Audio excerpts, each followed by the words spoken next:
could be something like an arm being held across the neck. The FBI has declined to comment on this. The medical examiner's office has declined to comment on this. But we're also told that investigators found 2 bruises on the side of Kepner's neck. A family attorney says Kepner's younger stepbrother is considered a suspect. At the White House, President Trump and New York City Mayor-elect Zohran Mamdani met for the first time and reached a truce after months of throwing barbs. President Trump congratulated Mamdani on his victory and says they found common ground on affordability issues.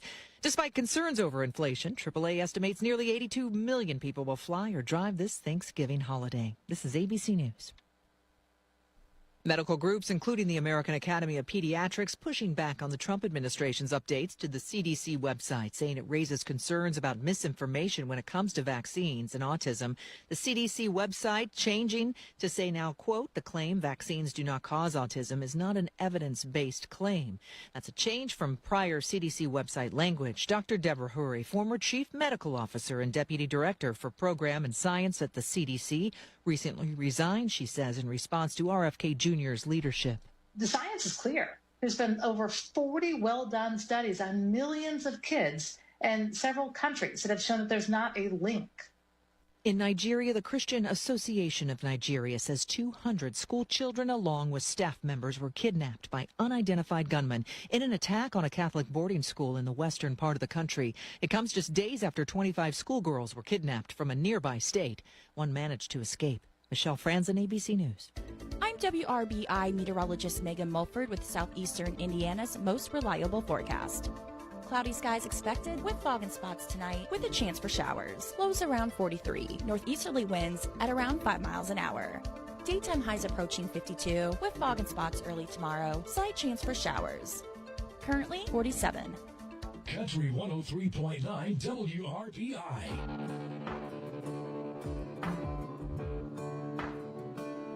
I ain't rich, but I damn sure wanna be. Working like a dog all day ain't working for me. I wish I had a rich uncle that'd kick the bucket and I was sitting on a pile like Warren Buffett. I know everybody says money can't buy happiness, but it can buy me a boat. It can buy me a truck to pull. It can buy me a Yeti 110 ice down with some silver bullets. Yeah, and I know what they say, money can't buy everything. Well, maybe so, but it can buy me a boat. They call me redneck, white trash, and blue collar. But I could change all that if I had a couple $1 million. I keep hearing that money is the root of all evil, and you can't fit a camel through the eye of a needle. I'm sure that's probably true, but it still sounds pretty cool, 'cause it could buy me a boat. It could buy me a truck to pull. It can buy me a Yeti 110 ice down with some silver bullets. Yeah, and I know what they say, money can't buy everything. Well, maybe so, but it can buy me a boat to float down on the water with a beer. I hear the Powerball lotto is sitting on 100 mil. Well, that'll buy me a brand new riding reel. And it can buy me a boat. It could buy me a truck to pull it. It could buy me a Yeti 110 ass down with some silver bullets. Yeah, and I know what they say, money can't buy everything. Well, maybe so, but it can buy me a boat.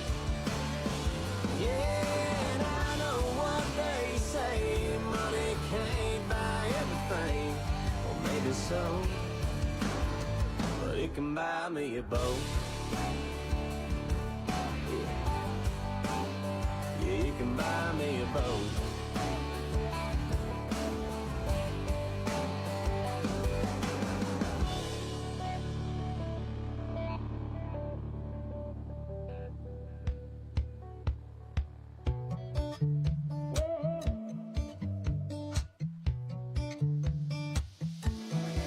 why's he call you darling? Why's he call you daily? Why you trying to act like I'm just out here being crazy? How's he know your mama? Does he drive your Mercedes? You can say whatever, baby, what you wanna call it, but why's he call you darling? Yeah. And if he's just a friend, then tell me why's he always calling? Why's he calling? You can't play me like a fiddle girl, see that's where you went wrong. There's been rumors around this town and now I know what's going on. You and him, you say you're friends, but we both know damn well when I ain't around, you're going down, but you ain't by yourself. Oh boy in a ridgeline, and I drive a Chevy. He ain't got no straight pipe, so baby, can you tell me? Why's he call you darling? Why's he call you daily? Why you try to act like I'm just out here being crazy? How's he know your mama? Does he drive your Mercedes? You can say whatever, baby, what you wanna call it, but why's he call you darling?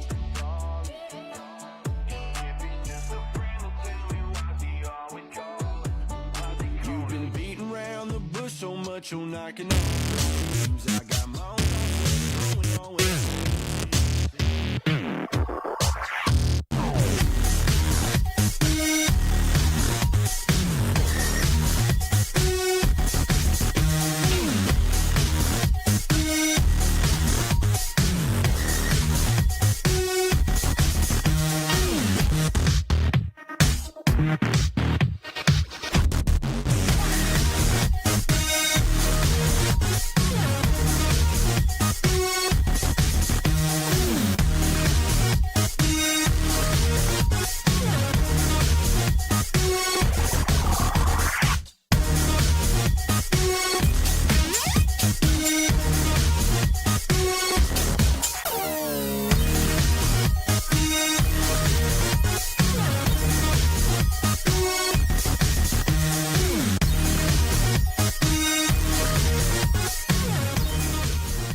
It's time for exciting high school football on Southeastern Indiana's sports voice, WRBI, your local station providing you with free coverage for nearly 50 years. Now, let's go to the field for tonight's broadcast.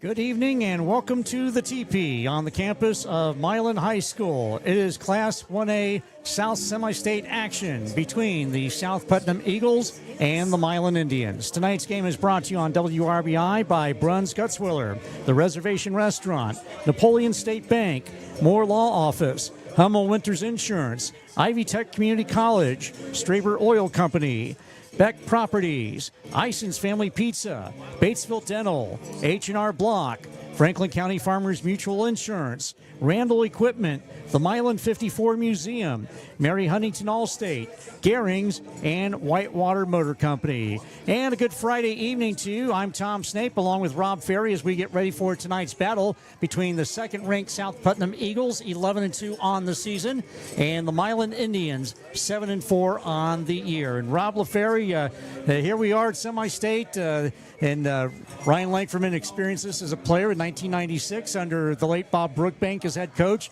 He's doing it now as the head man, but a South Putnam team that has been here and done that before already. Yeah, and South Putnam has been a powerhouse team in Class A for such a long time, and you know what? They're absolutely worthy of that number 2 ranking coming in to tonight. They were a semi-state finalist a year ago. They lost to the eventual state champion in Providence, much like Milan did a year ago in the regional, and now they're back in with a vengeance. But on the other side, you have got a Milan team who was able to avenge that loss to Providence last Friday night. And I tell you what, there is a lot to be said in the postseason, especially this time of year, about a little bit of luck, a lot of momentum. Milan's got both. Can they punch their ticket? They've got a home field advantage tonight. Can they capitalize here for the next 48 minutes? Indeed, and of course the winner of this one will take on the winner of the North Semi-State, and that involves 12-1 Pioneer at 10-3 South Adams. That'll be in the Class 1A state title game a week from tomorrow at Lucas Oil Stadium. But first things first, the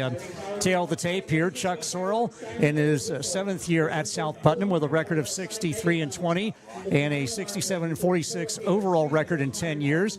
He was at South Vermilion from 2011 to 2013 and has been at South Putnam since 2019. His second year, 2020, the COVID year, won a sectional. And, of course, as Rob mentioned, back-to-back regional champions in 24 and again this year in 25. They averaged 43.6 points a game while giving up just over 16 points a contest. They have won 6 in a row, and they won at home in the first round and then had 2 road games at Fountain Central and Riverton Park. And then last week beating Sheridan in the regional. The Milan Indians under Coach Ryan Lankfordman in his second stint at Milan. Of course, he coached the Indians from 2005 to 2012 and came back 2016 into the present. 126-82 in his 18th season. They averaged 32.7 points a game while giving up 15.5 a contest. And, of course, as mentioned, he was the quarterback on the last regional championship team in 1996 under the late Bob Brookbank as head coach. The Indians have won 5 in a row, and they had the first round bye in the sectional, went on the road and throttled Eastern Green, and then beat North Decatur here in the sectional championship 2 weeks ago. And as mentioned, as we had on WRBI last week, going on the road and knocking off a Providence team in the regional 22-7. So we're looking forward to tonight's ball game. Right now the rain has held off and maybe a mist, but that's about it. It is not as bad as it was earlier. So we're looking forward to a great night of football, and we're going to go ahead and step aside for a 2-minute timeout. We're going to hear from the head coaches, Coach Chuck Sorrell of the South Putnam Eagles, and then Ryan Lankfordman of the Milan Indians. That's coming up after this 2-minute timeout. You're listening to high school football on 103.9 FM and the WRBI app. While you're cheering on your hometown team, Angel Beck with Beck Properties Group eXp Realty is helping you score big in real estate. Looking to buy or sell in southeastern Indiana? Angel makes selling your home fast and finding your dream home easy. With target marketing, local expertise, and personalized service, Angel helps sellers get top dollar and finds buyers homes before they even hit the market. Visit sellingyourpropertyformore.com. Sellingyourpropertyformore.com. Angel Beck, taking above and beyond to the next level.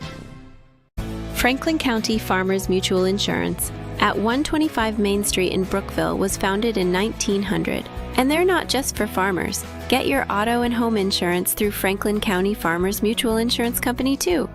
Visit their website at fcfminsurance.org. Looking for a local insurance company with local agents? Look no further. Franklin County Farmers Mutual Insurance. Not just for farmers. It's back. Our delicious chicken bruschetta pizza is back. Cecil Eisen from Eisen's Family Pizza in downtown Batesville. The savory pizza with white garlic sauce, seasoned chicken, mozzarella provolone cheese, tomatoes, and fresh basil, all on our fresh in-house made dough.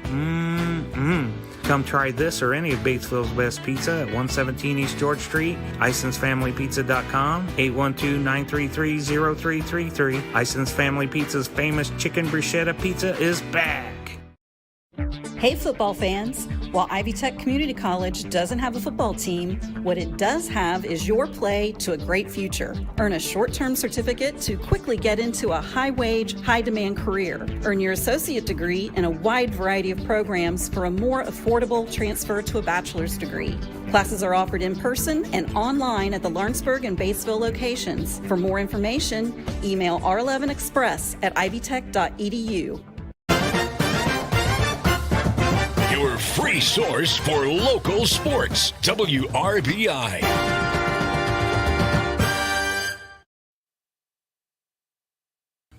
And we're joined at this time by the head coach of the South Putnam Eagles, Chuck Sorrell. And Coach, here you are in the second straight year. You're in the semi-state, but tonight you got a Milan team that's playing well right now. Does this Milan team, from what you've seen on film, resemble any teams that you've encountered so far this year? Yeah, the last 2 weeks we've played 2 hard-nosed teams. Riverton Park, who was ranked a little bit higher than us, ran a lot of tight end, wing formation stuff, and then last week Sheridan got in some tight end wing formation. And I believe this Milan team is very effective at it, though. I mean, we got up under the pads of Sheridan last week. I'd like to see if we can do that tonight, but Milan is playing their best football these past 6 weeks, and hats off to them for getting here and knocking off Providence, who we've obviously had circled all year, and We thought we might have Providence, but it ends up we have Milan, and we're excited to play. I don't think these two teams have ever played in the history of 1A football. So, we're excited. I'm sure they're excited, and give somebody that's not a private school a chance to go play in a 1A state championship. And as far as what the Indians bring to the table, was it that jumps out at you and your staff? Well, they're very efficient in getting to the gaps. They want to run their power and their counter in that C gap. They want to run the dive with number 40 in that A gap. We got to make sure we're fitting our gaps up and tackling them and not playing football with our eyes, playing with our downhill, playing in our gaps. Defensively, they don't give a lot of points up. They haven't given up a lot of points in a lot of weeks, and we're trying to find a few weaknesses. But right now they're playing the best football they can play, and I think we're playing as good a defense as we've been playing all year. And good thing is I feel we've played two similar type teams defensively, so hopefully when we get up and hit them a little bit that they've not been hit like we've hit, and it ends up being a good football game. But Milan's very well coached, you can tell, very sound at what they do, and we're going to have to come out here and play tonight. As far as some keys tonight for your guys to get out here with a win and go up to Lucas Oil? Well, it comes down to three phases, and I'm sure their coach will say the same thing. We've got to somehow create a turnover. I know they don't turn the ball over. We've got to figure out how to create a turnover, win first downs when they have the ball. We got to make sure we win first downs, not give them second and threes. Offensively, we've got to protect the ball and do what we've been doing all year. I mean, we've got 6,000 yards this year. And that's because we are a really good offensive football team, and the weather shouldn't matter tonight. And then special teams. It's probably going to come down to an extra point tonight, or it's probably going to come down to a really good punt, pinning one of us down, or maybe a big kickoff, kickoff return. So three phases of the game tonight is who's going to win the football game. Well, Coach Sorrell, we appreciate your time tonight. Good luck. As always, have fun. Thank you. Family owned and operated, Randall Equipment Company takes pride in helping neighbors get the right tools for the job. You'll find Bad Boy mowers, Coyote tractors, and Vermeer hay equipment, backed by people who actually use what they sell. From routine service to serious upgrades, they keep your machines working hard, running right, and built to last season after season. Randall Equipment Company. Honest work, quality gear, and a simple truth. Business is good. Hummel Winters Insurance is proud to support the Milan Indians. The hard work that goes into training and preparation is something the company truly values. At Hummel Winters Insurance, the team works with Indiana Farmers Insurance to find the best coverage for home, auto, farm, or business. Visit HummelInsurance-Milan.com or call 812-654-2071. That's 812-654-2071. Hummel Winters Insurance says, "Go Indians!" Hummel Winters Insurance is proud to support the Milan Indians. Straber Oil Company is now hiring a part-time local fuel delivery driver for their home heating, commercial, and farm accounts. CDL required. Straber Oil Company has been a locally owned small business serving Indiana and Ohio for decades.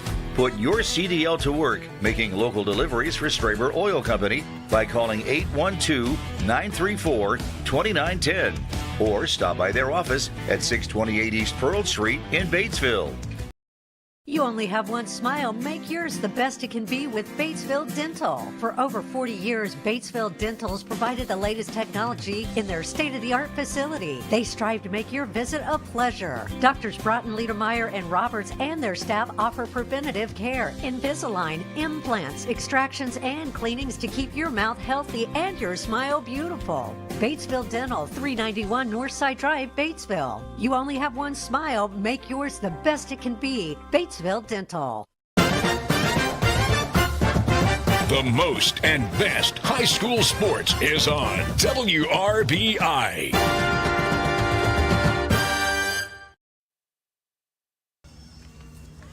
And we're joined at this time by the head coach of the Milan Indians, Ryan Lankford, and coach at the quality South Putnam Ball Club with a lot of studs on both sides of the ball, and a team that's been here before last year. But does this team, have you seen similarities between any other teams that you guys have played this year? I wouldn't say, in some ways, Providence, they can run and throw the ball effectively. Providence was good at that. Maybe Eastern Hancock earlier in the season. Those are two teams that stick out, I guess, if you want to compare them to somebody that we've played earlier. And as far as what you've seen on the film and your staff, what is it about them that jumps out at you? In addition to, you got the top, one of the top rushers in the state, one of the top defenders, and a couple of guys who are, all-state guys. What is it about this team that jumps out at you? Yeah, we're going to have to tackle well tonight. They have a good running game, good running back, and so tackling is going to be important to us. And eliminating the big plays. But you know what? That's been our formula the whole tournament so far. And, offensively, not hurting ourselves has always been kind of been our goal, which was a problem for us earlier in the season. And it's worked well for us throughout the tournament. And so, they're going to line up differently, maybe play to play on defense. And we just got to use our blocking rules and talk it out and get everybody blocked. So I don't know there's a different formula for us other than this will be the best running back we've seen since probably North Decatur week. And finally, the health of your ball club coming into tonight. Yeah, I think we're pretty healthy. Nobody really got hurt, banged up last week. Noah Morgan had been kind of nursing a hamstring. We got him through last week. I think he's better. Jose Blanco came back and punted for us last week and had a huge punt coming out of the second half for us at kind of reverse field position. So I would say we're getting healthier. Jose's not ready for line play yet, but he can punt for now. And, hopefully we keep getting healthier. All right, well, good, very good. We appreciate your time. Good luck, and as always, have fun. Thanks, Tom. All right. Once again, our thanks to Coach Ryan Langferman of the Milan Indians for joining us in tonight's pregame show. And we'll be back with more after this on 103.9 FM and the WRBI app. Big news from the Napoleon State Bank. Your debit card just got an upgrade. Wait, what? Yep, now you can add your Napoleon State Bank debit card to Apple Pay, Google Wallet, Samsung Pay, and Garmin Pay now. Tap it, pay it, done. No more digging through your wallet. Just a simple, secure, and speedy way to pay. Upgrade your wallet today.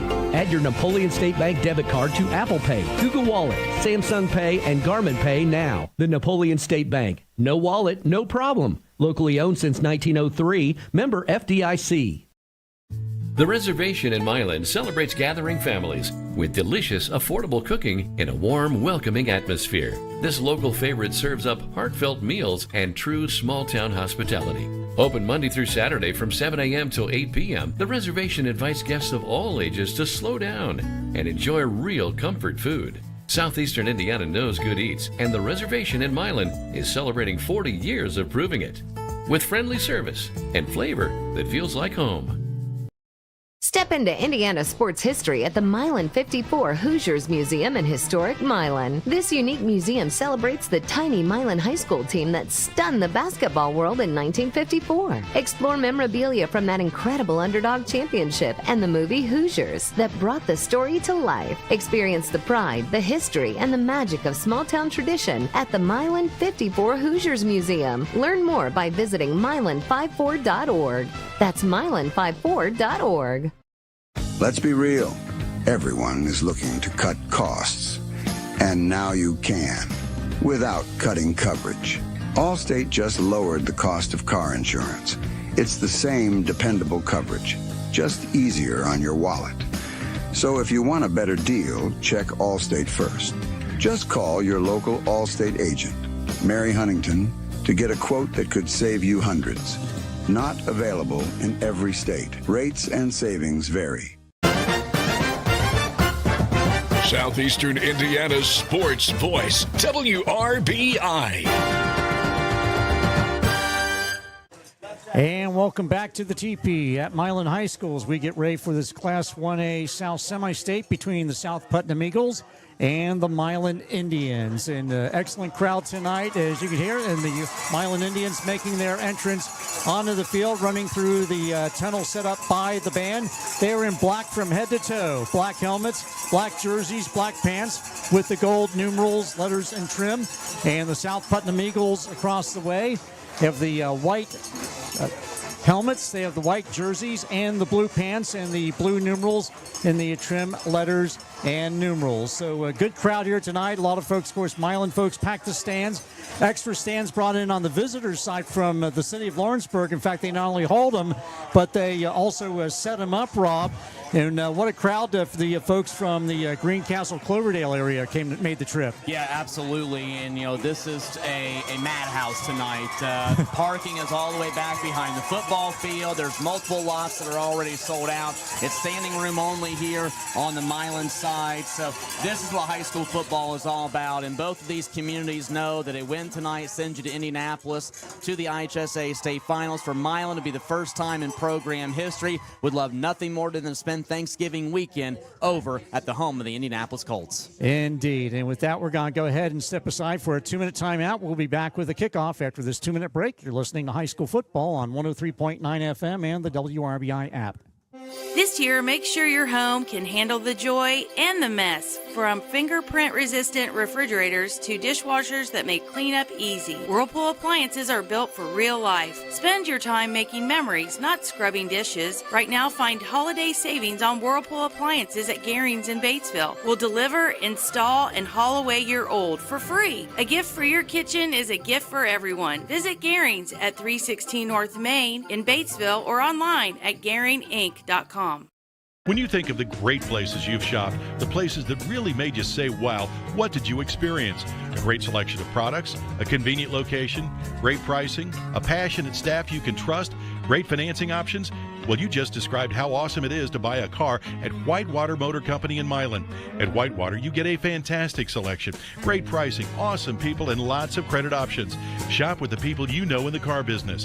Whitewater Motor Company, online at whitewatermotorcompany.com. When life takes unexpected turns, Moore Law is there to help. Moore Law can help with estate planning, elder law, nursing home planning, criminal defense, family law issues, and civil litigation. They stand behind their clients every step of the way. From protecting loved ones and securing your future to defending your rights, Moore Law's attorneys bring a wealth of knowledge and dedication to every case. Call 812-932-1227. Moore Law, attorneys you can trust. Your free source for local sports, WRBI. Welcome back to Milan High School for tonight's Class 1A South Semi-State between the South Putnam Eagles and the Milan Indians. Again, Milan 7-4 on the year. South Putnam ranked number 2 in Class 1A with an 11-2 record. And tonight's officials, as appointed by the IHSAA, are Kevin Woolsey, Troy Koff, Daniel Huffnagel, Mike Tolley, and Michael Everett. Those will be the gentlemen making the calls tonight as the captains from both teams meet at midfield on the Block M in the middle of the field here at Milan High School. So we'll see what the result of the coin toss is, and that'll be coming up here momentarily. And, of course, we talked about some of the studs on offense and defense that South Putnam has. Ty Benton, second leading runner in the state, 2,332 rushing yards, 25 touchdowns on the year. And also Keenan Murray Shields, who is a linebacker. He's gotten looks from all Mid-American Conference schools. He's visited Purdue and Louisville, and also saw on the X that he visited the Miami University in Oxford, Ohio. Also a couple of All-State defenders as well. Damon Cox, a junior, with 88 total tackles, 22 for loss, 1.5 sacks. And Khalil Jefferson, who has been offered by Franklin and Anderson colleges. He has 69 total tackles, 21 tackles for loss, 9.5 sacks, also a fumble recovery, and has caused 2 fumbles. So, this is a challenging team that South Putnam puts up as Milan has won the toss. They deferred, and they will kick off to South Putnam to begin this ball game. The Eagles will be going from left to right as we're looking at things here at Milan High School. Yeah, and you mentioned those South Putnam weapons, and I would say this about Ty Benton. If it wasn't for the fact that Miles McLaughlin at Knox High School is getting ready to set the national rushing record tonight, it would be Benton who is leading the state in rushing both yards and touchdowns. And also do want to mention Drew Klein's a pretty solid quarterback as an underclassman, nearly 2,000 yards passing. So as Tom said, Milan has won the toss and they defer. They are coming in riding a 5-game winning streak. That includes 2 wins in sectional play, a sectional title against North Decatur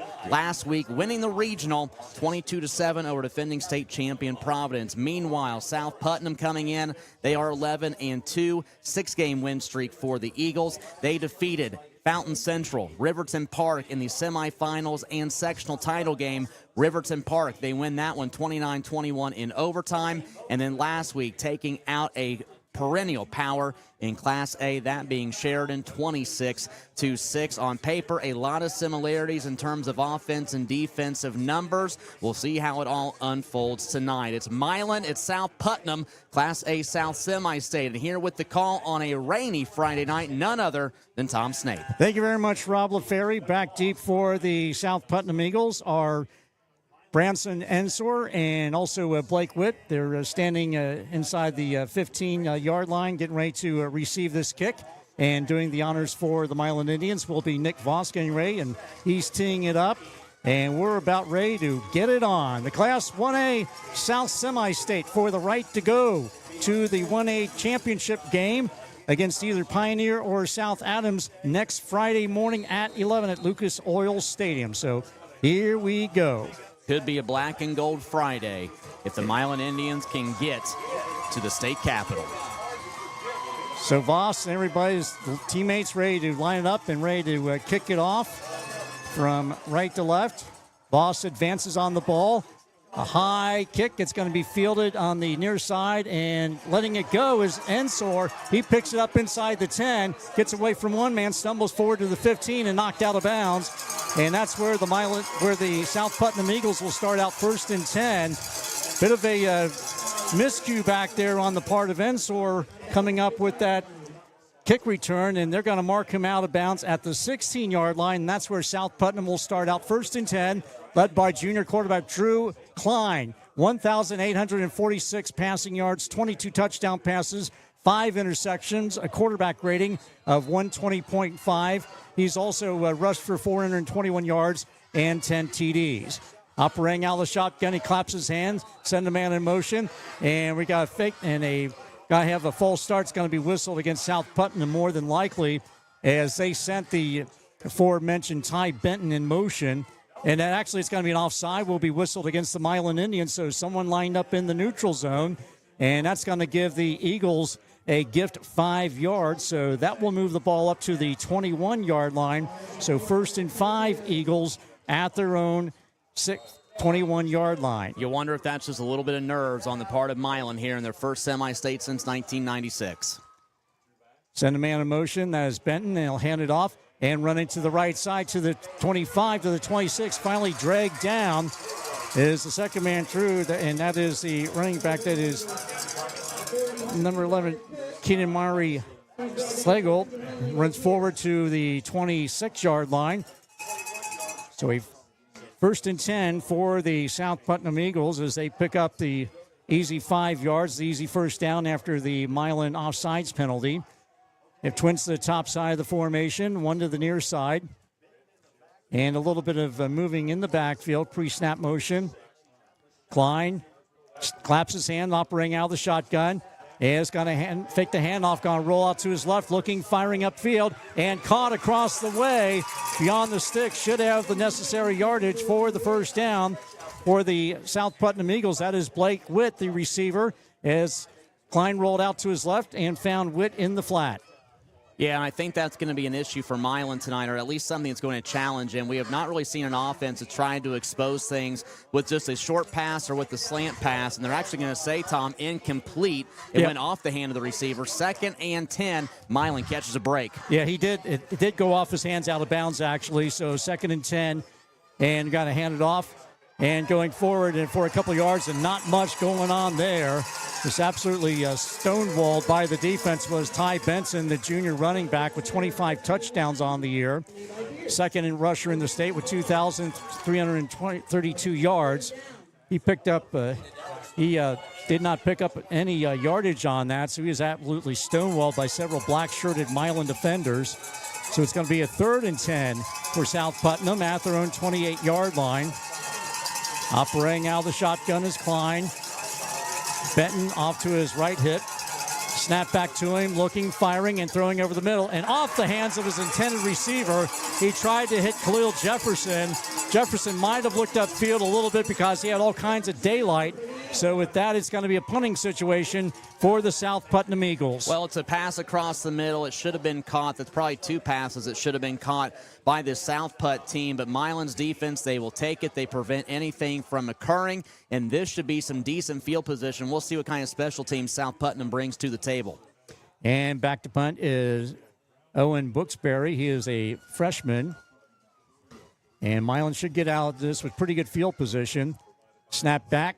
And it is fielded at the 45 by Micah Norman. He goes to the 50 into South Putnam territory and is going to be wrestled down at the 48-yard line by Keenan Maury Shields and number 24, Hayden Tincher. But Milan, again, with excellent field position, starting in positive territory at the South Putnam 48-yard line. Well, and now this Milan offense gets a chance to showcase, obviously, what has been a stellar run game in the postseason. We know Wyatt Marshall can throw the football, too. I really think Milan's going to have to mix it up. You know, they didn't do that a ton against Providence. They didn't have to a week ago, but they're going to have to try and switch things around, especially against a very physical South Putnam defense. Marsh operating out of the shotgun. Hands it off, fakes the handoff, and goes on the run pass option, runs to the left side, and he's going to get to the line of scrimmage, maybe a half yard. That's about it. But they had the fake the handoff on the RPO to Beckett Langfordman, and ran off to the right. And Marsh ran to the left, and he got to the 48-yard line. So they'll credit one on the play. 2nd and 9 for the Indians at the South Putnam 47. Yeah, there's a couple guys flying around for South Putt, Hunter Weddle being one of them here for the Eagles. And you know what? Milan's going to have a little bit extra in terms of blocking and maybe even an extra push. We know the Langfordman boys can do that very well, especially with March with the football. And some pre-snap movement on the part of the Indians. They shuffle guys to the right side of the formation. Offset eye. Hand it off to Beckett. Langfordman tries to bounce it to the left side, and he's going to be chopped down in the backfield. Excellent defense there on the part of the South Putnam Eagles. Khalil Jefferson, again, now with 22 tackles for loss. So that's going to take the ball into Milan territory back to the Indian 49-yard line. Well, and right now you're seeing, and not that Milan can't have success on offense like they certainly can, but this is a huge defensive line. Those middle linebackers, they can do some damage, and they fly around very quickly. No chance for Langfordman there to turn the corner, and you got to guarantee here that Milan's probably going to have to try and go with the pass. Yeah, Jefferson standing at 6'4", 210 pounds. Send a man in motion to the near side. Snap back to Marsh out of the shotgun. Rolls out to his right under some pressure. Throws it upfield. And off the hands of his flag. We got probably have some pass interference depending on who it was. And they tried to hit number 33. That is Colton Harris was the intended receiver around the hash marks. But there is a penalty marker around where the play developed. Well, it looked like the defender came up and that arm came down. It will be pass interference against South Putnam. But, you know, before there's a chance for Harris to even make the catch, defender comes from behind. The arm extends down and pulls that shoulder back. So Milan gets a huge break here, and that's going to bode well for the Indians. And in a game like tonight, at this level, you have to cut down as many of those penalties as possible for either squad. So that was a 2nd and 13, and that's going to be a 1st and 10 for the Milan Indians at the South Putnam 36-yard line. And bring him up to the line of scrimmage. Under center is Marsh. Fakes a handoff, rolls out, firing up the top, and intercepted across the way by the South Putnam Eagles. Tried to hit a receiver along the painted numbers along the left side, the right side across the way.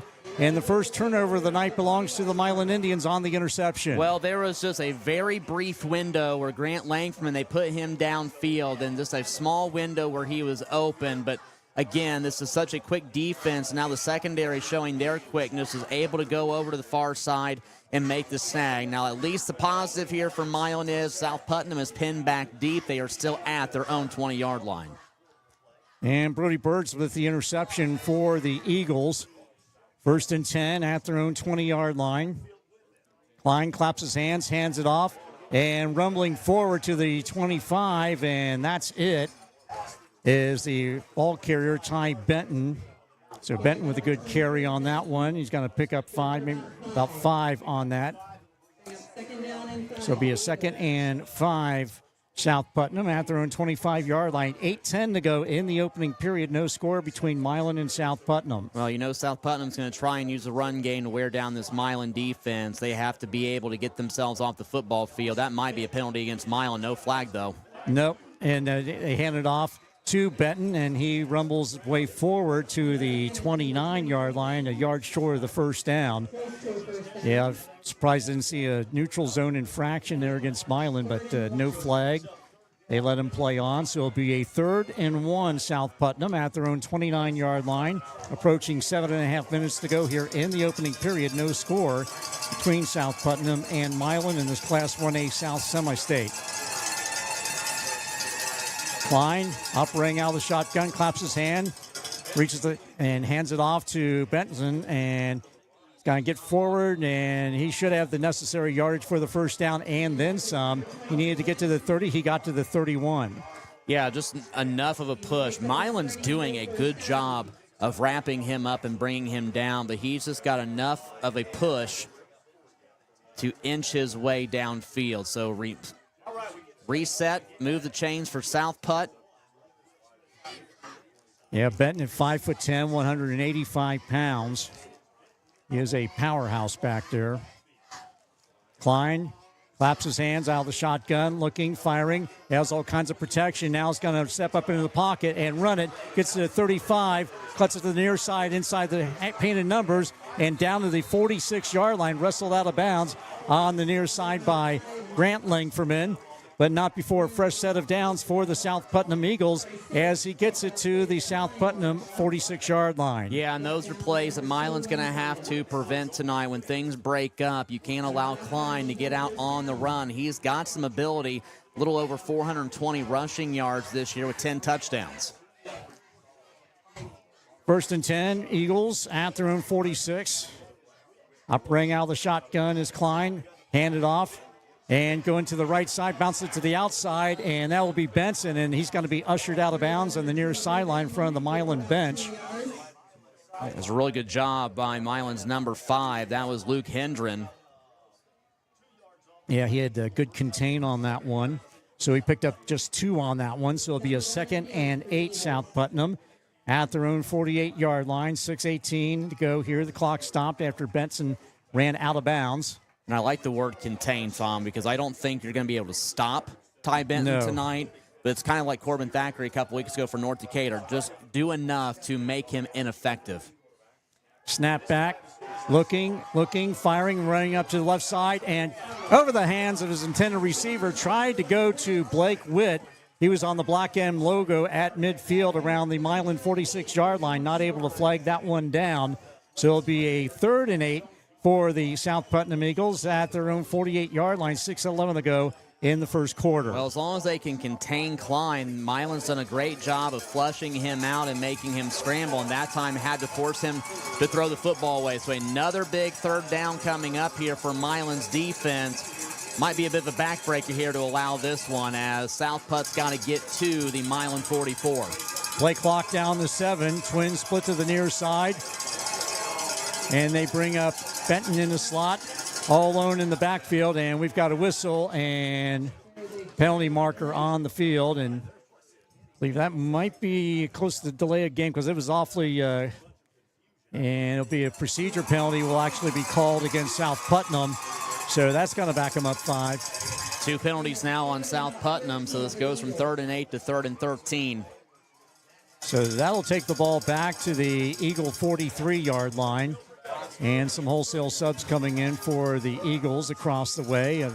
Coach Chuck Sorrell in his 10th year overall, 7th year at South Putnam. And so he'll have 3 wides to the top side, 1 to the near side, lone setback. That is Ty Benton in the backfield with quarterback Drew Klein. Klein claps his hands, operating out of the gun, looking, and he's going to run to the left side. Got to stop, fire, puts it upfield, and it is caught down around the 19-yard line. A good adjustment to the ball by the receiver. And that pass was completed to Branson Ensor, a 5'8", 185-pound junior.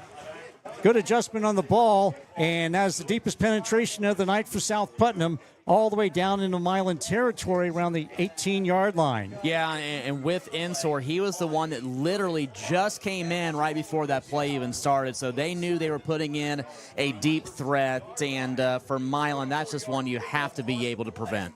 1st and 10, South Putnam at the Milan 19-yard line. Quarterback keeper, and Klein advances the ball to the 15-yard line. That is it. It picks up 3 yards on the play.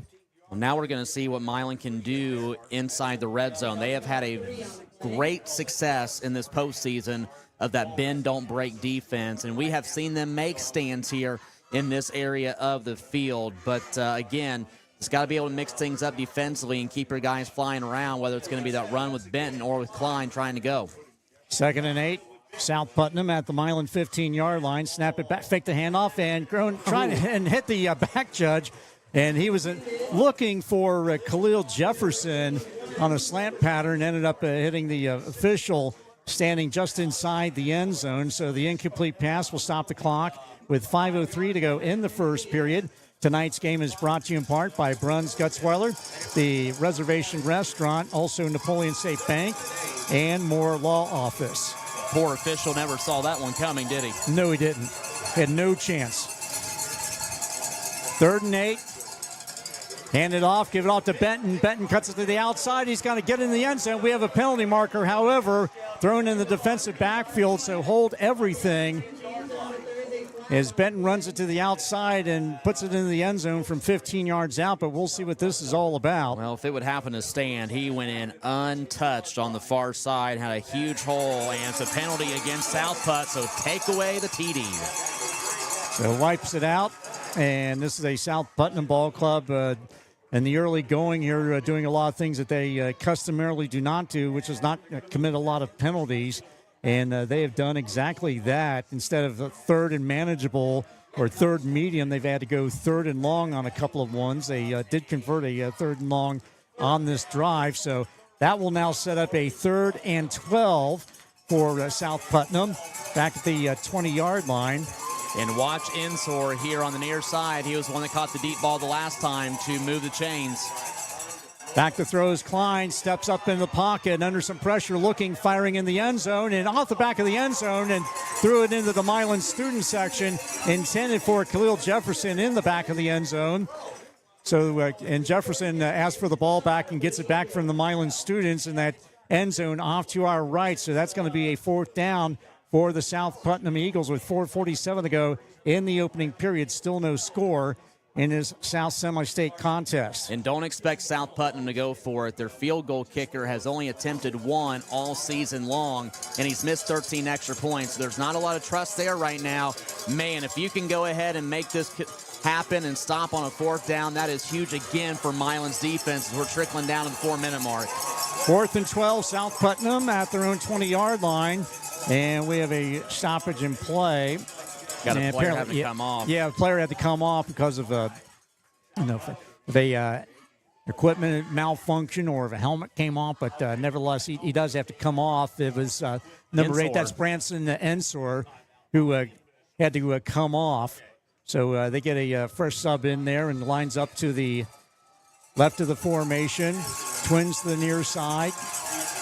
Klein operating out of the shotgun, snap back to him.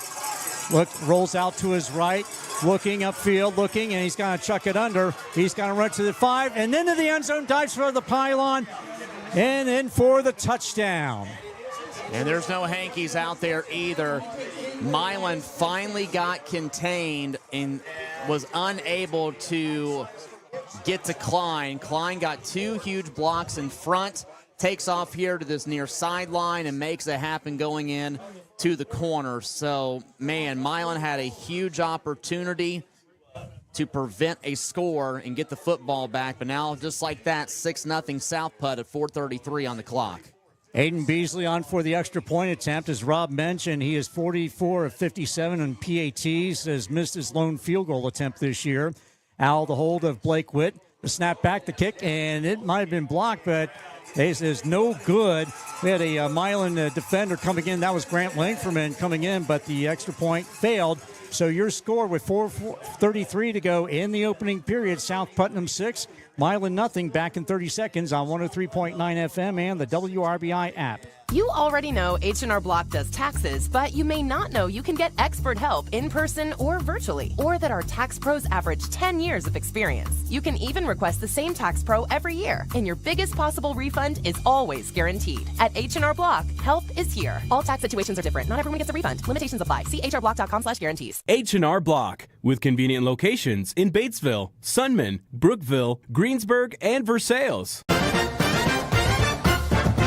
The most and best high school sports is on WRBI. Tonight's game brought to you in part by Hummel Winters Insurance, Ivy Tech Community College, and Straber Oil Company. 4:33 to go in the opening period. South Putnam draws first blood, 6-0 on the Drew Klein 20-yard touchdown run. The quarterback keeper, the extra point try failed. And that's where things stand here, 6-0, South Putnam over Milan. Had a chance to, again, if you're just joining us, Milan had a chance to stop on a 4th down and long.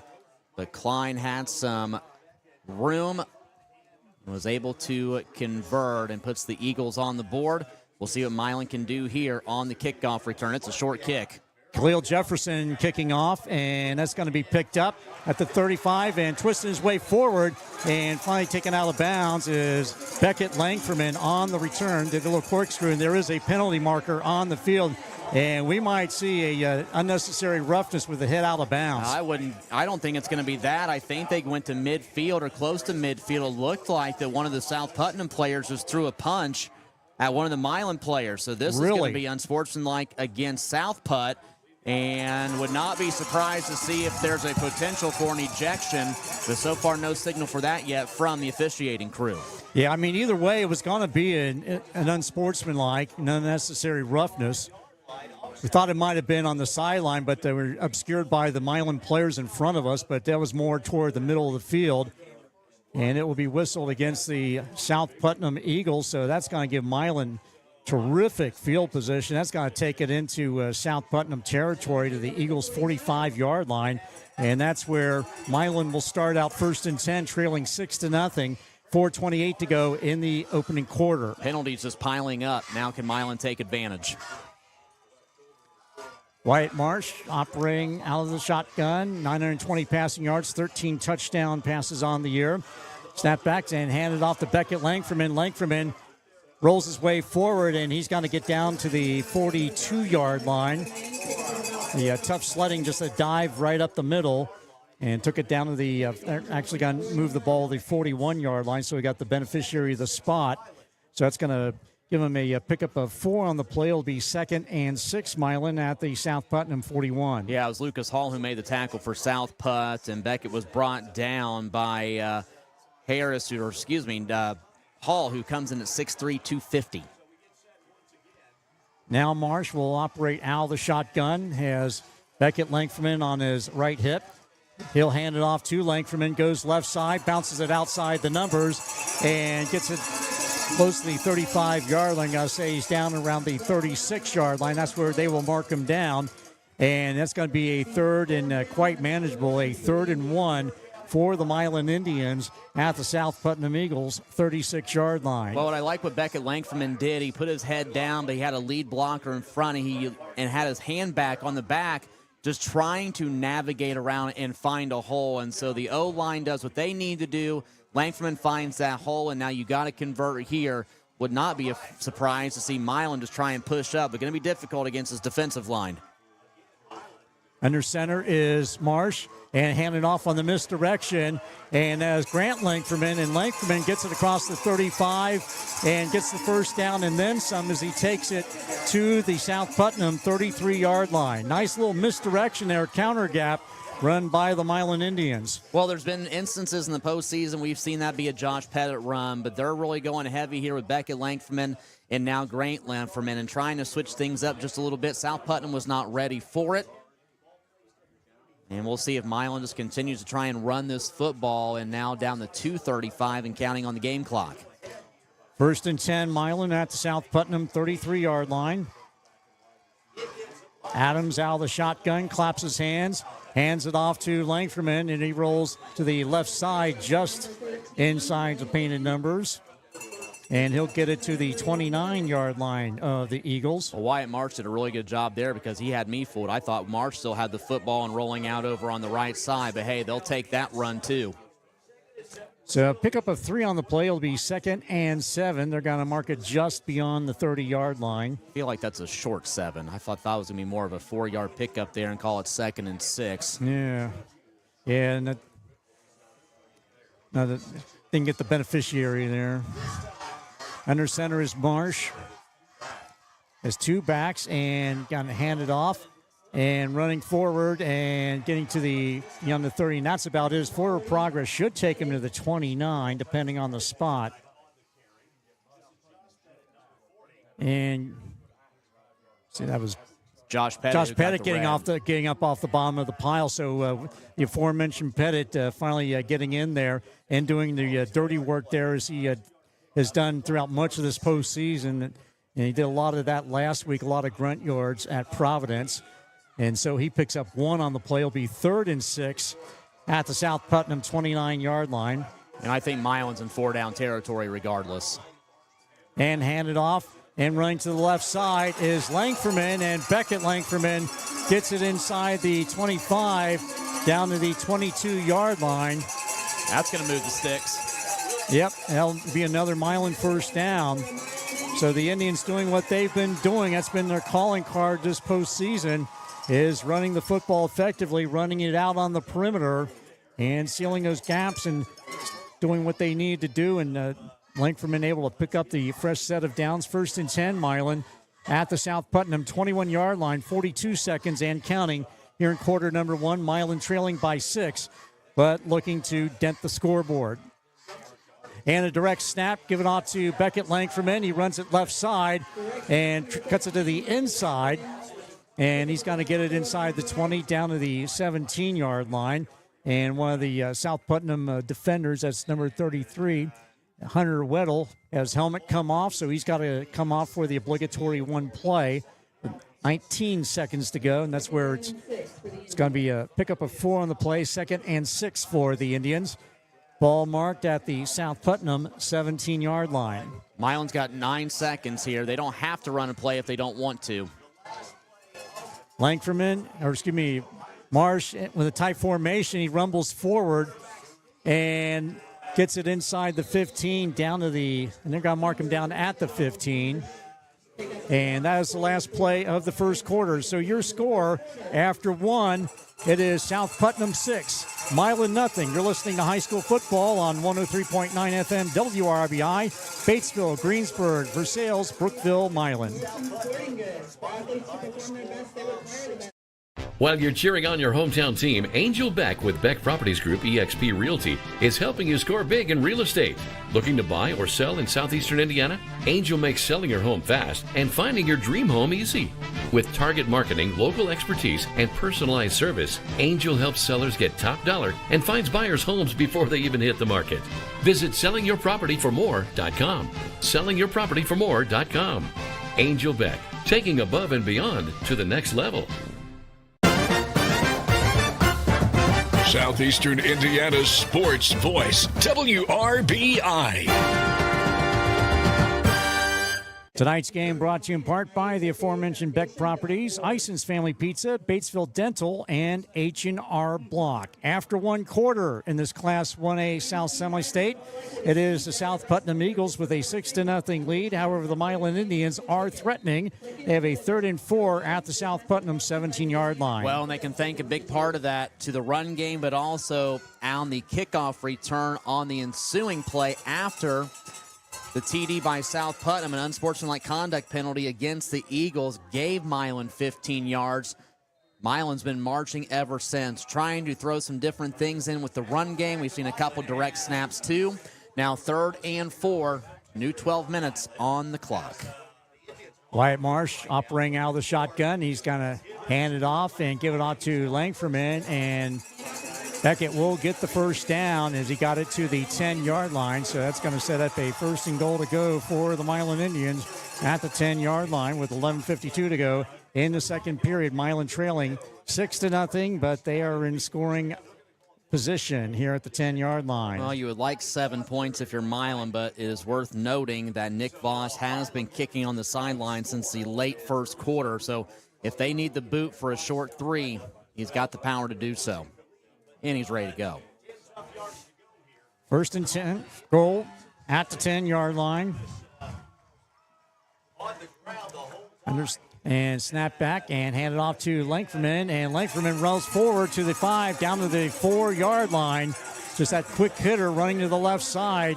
They've been running it consistently that way. So pick up a 5 on the play. It'll be a second and goal at the 5. Well, and take away the quarter break. Defense for South Putnam's been out there for 6 minutes almost here. So, I mean, this is starting to wear them down a little bit, just like South Put was trying to do with Milan. But this also gives this Indian defense a chance for an extended break and talk out a few things on the sideline about what to do against a very high-octane Eagle offense. Second and goal at the 5. Snap back. Fake the handoff and rolling out to his right and waiting for some blocks to develop. And it looks like Marsh is going to lose yardage on the play. Well defended by South Putnam. Well, and they had it pretty well defended, not just in the middle, because they've already got burnt once on some misdirection. That time Marsh thought they might bite again, but they swarm him. So you've got a third down. You've got 6 yards to go. It's an iffy spot for Milan. They've been chunking away with the run game, but perhaps a short pass here. Milan's had success with that, too, here the last few weeks. Robert Smith and also Hunter Weddle in on the stop for South Putnam. Marsh out of the shotgun, third and goal to 6. High snap, fakes the handoff, rolling out to his right, chucks it under his arm, gets a 5 and dives for the pylon, and he's going to be out of bounds, and looks like they're going to mark him out at the 1-yard line. Man, he almost was able, Wyatt Marsh was, to extend that arm out and hit the pylon, but just got stopped shy. If you're Milan, to me, you've got to go for it. Yep, and they are. Fourth and goal to 1. 9:52 to go in the second quarter. I mean, I know Nick Voss can get you 3 here, but even if for some reason you don't convert, that would mean 99 yards to go for South Putnam's offense. And a South Putnam team that has been plagued by the penalty bug tonight, and especially on offense at some crucial times, along with some in defense. And hand it off and running into the end zone. And no, they're going to say it's short. Hand it off to Langferman, and they stopped him. So a goal line stand for the South Putnam Eagles. And they will have 99 yards to go to pay dirt, and they will take over on downs. I thought he was in. I thought he was able to get in. That was one, if you had replay, you would love to take a look. So be that as it may, it'll be 1st and 10 for the South Putnam Eagles at their own 1-yard line. 9:48 to go in the second quarter. Eagles with the 6-point lead, 6-0. And operating out of the shotgun is Drew Klein, the quarterback. And now he's going to go under center. Claps his hands under center and hands it off to Ty Benton. Benton rolls his way forward. He gets some breathing room, gets it to the 3-yard line, but well defended by the black-jerseyed Milan defenders. Yeah, and Milan's done a really good job of collapsing on any run play up the middle. The front defensive group has been very strong and trying to overcome a offensive line, which if you look out on the field, if you're here, you realize it's much bigger, but Milan's been able to hold their own. 2nd and 8, South Putnam. Operating out of the shotgun out of the end zone. Not standing on the L in the Milan type in the end zone is quarterback Drew Klein, a junior quarterback. 5 seconds left on the play clock. Snap back to him. Looks back, fires, and caught. And off the hands of his intended receiver, actually. He tried to go to Blake Witt. It's like the second pass that Witt has missed. The very catchable balls. Tried to get it out to him out on the left hash mark, but not able to come up with it, so it'll be a 3rd and 8 South Putnam at the 3-yard line. 8:59 to go, clock stopped. Well, and the first pass play of the night thrown by Klein was to Witt when it went right off the hand and should have been an easy catch for a first down. Should have had them. Yep, very catchable balls that South Putnam has dropped so far tonight. Snap back to Klein, rolls out in the end zone, looking, firing, and slings it up forward and off the hands and well defended. And looking for his intended receiver was Blake Witt, but coming over was Micah Norman with the defense. So it's going to be a punting situation for the South Putnam Eagles, and going to have to punt out of their own end zone, will the Eagles. And the man with the unfortunate duty to do that is Branson Ensor. So he's standing just beyond the end line. Has to watch his step there. So Micah Norman is standing inside his own 35-yard line, or the South Putnam 35. So Milan should come out of this with really good field position. Again, should. And you know they're going to send the house to try and block this punt. Man, if you could get a block and then recover in the end zone, holy moly, this place might explode. Yeah, they have been loud and proud throughout the night. They were full throat early on, way before the game starts. Snap back to Ensor. He gets it off. Not particularly high punt, but it's and it's going to roll backward and take a South Putnam roll, and it's going to be down at the 45-yard line in South Putnam territory. So that's where the Indians will start out 1st and 10 at the South Putnam 45-yard line. Tonight's game brought to you in part by Franklin County Farmers Mutual Insurance, Randall Equipment, and the Milan 50 Ford Museum. Well, it was a difficult task for Ensor, but he succeeded all right. He sure did. Got the fortuitous bounces and rolls that he needed. I mean, Norman was there to grab the football, but you just don't want to run that risk of getting popped. Yeah, and they had it well covered, too. The punt team did for South Putnam. And Norman, the senior, thought discretion being the better part of valor on that one. He split to the near side, as is Colton Harris. And the guy handed up quarterback keeper by Marsh, and Marsh going to rumble his way forward. A huge gain, got to pick up 7, 8 on that one as he gets it to the South Putnam 37-yard line. He will give him 8 on that one, so it'll be 2nd and 2 for the Milan Indians. Well, and I'm really happy to see in the second quarter, and of course late in the first, that Milan's getting some steam and getting some momentum with the run game. They've been able just to slip through. The offensive line has created enough of a spot for these runners to go through. Now, Milan, though, would love to get in the end zone. You don't want to have this great a field position 2 series in a row and come up empty. Twins to the near side, some pre-snap motion, and hand it off to Langfordman. It rolls forward. We got a penalty marker thrown by the back judge, as they gave it off to Beckett Langfordman as he got it to the 35, but we'll see what this is about.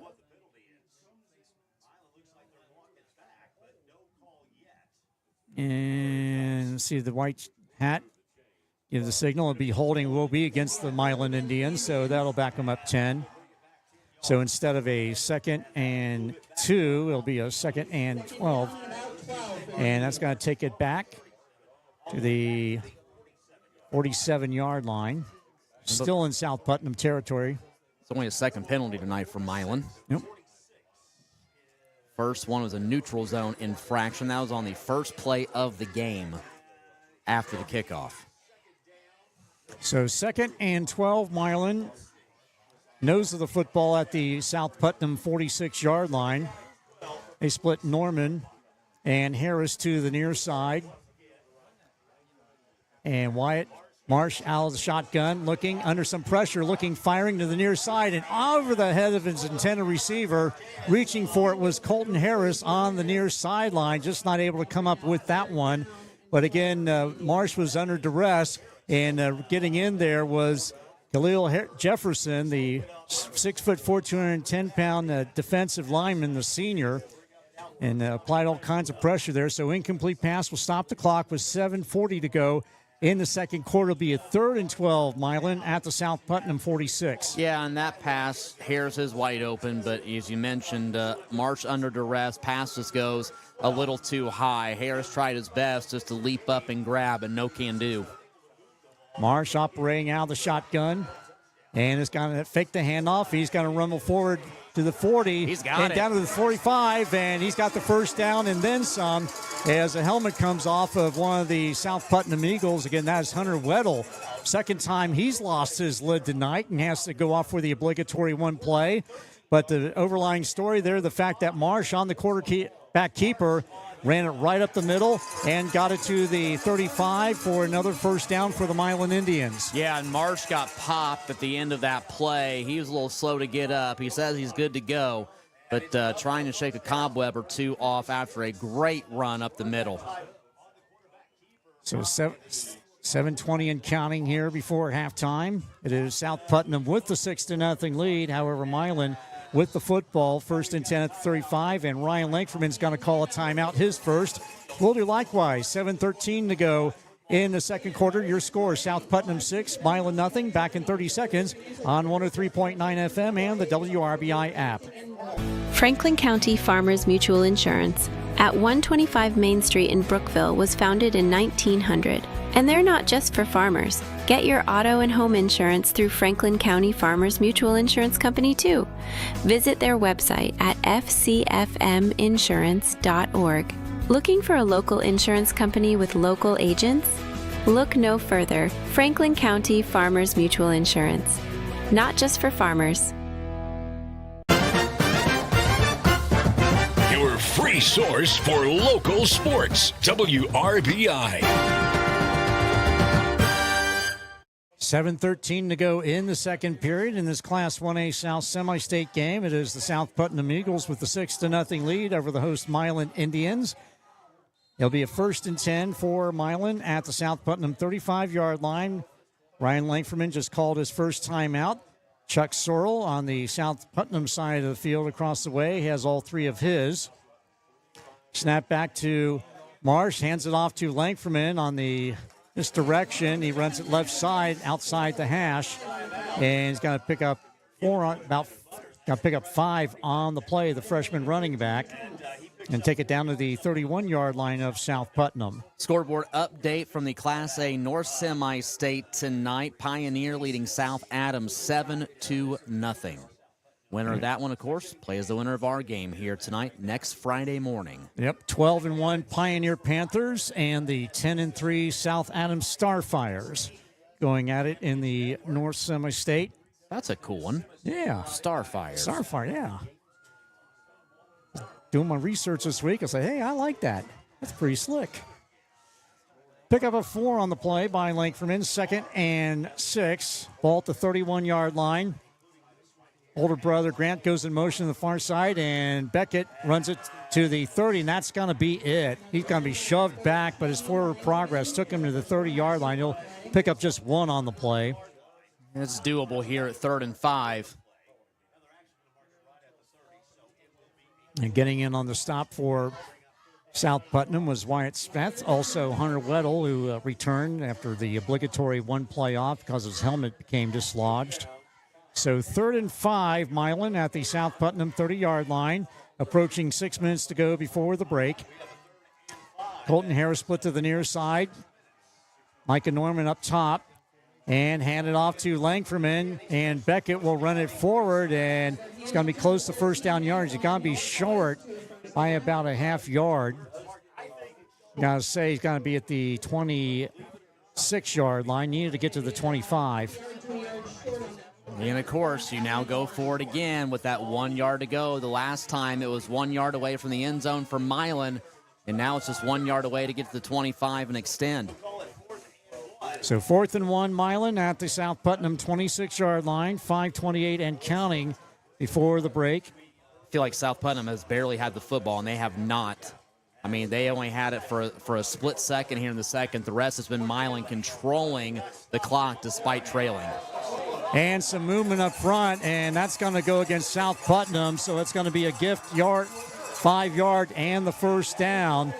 And the defensive end got into the neutral zone a little too quick during the cadence, and that's going to be an automatic first down for the Milan Indians They'll be down at the South Putnam 21-yard line. And, you take a look at South Putnam, and yes, they have not had a ton of penalties, but when you look at their roster, this is still a pretty young football team. So there is still some youthful mistakes on the part of this program despite all the success they've had. Yeah, I mean, literally sprinkled with a lot of juniors and sophomores now, in it key doesn't mean Chuck positions. Sorrell's not unhappy. And handed up the middle, and Pettit is the ball carrier and got it inside the 20 down to the 18-yard line, a hard-earned one, and losing his helmet is Grant Langford, so he's going to have to come out.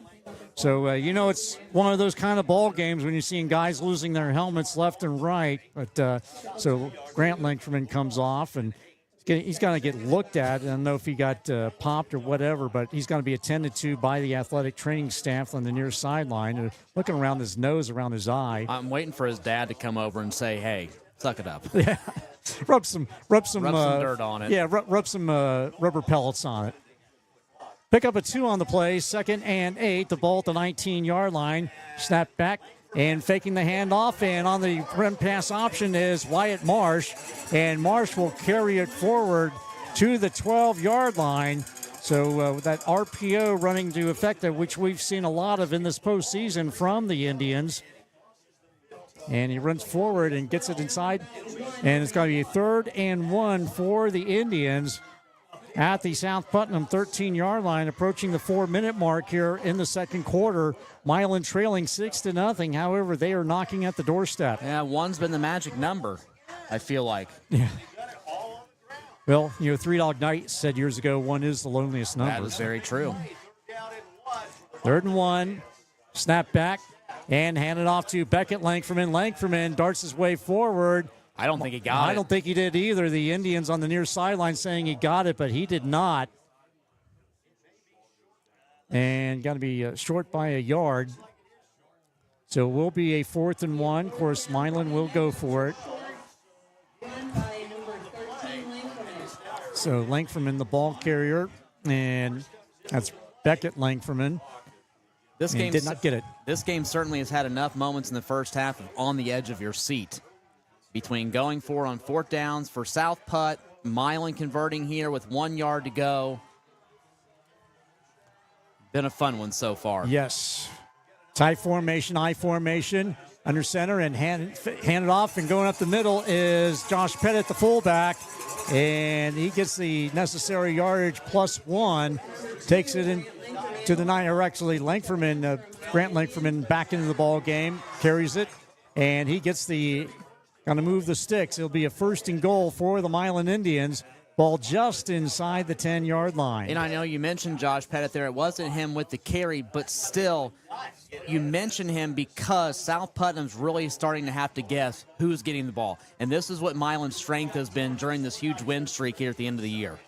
1st and goal at the 10, Milan. Hand it off to Langford and runs left side with it, and he's got to get it down to the 5-yard line. And just inside the 5. So another strong long by Beckett Langford. Again, just Milan just chewing up yards on the ground. So it'll be a 2nd and goal at the 4-yard line. 2:05 and counting before halftime. Milan trailing 6-0. However, they are in scoring position here at the 4-yard line. They split Harris and Norman to the near side. Operating out of the shotgun is Harris, and he's going to run up the middle for the touchdown.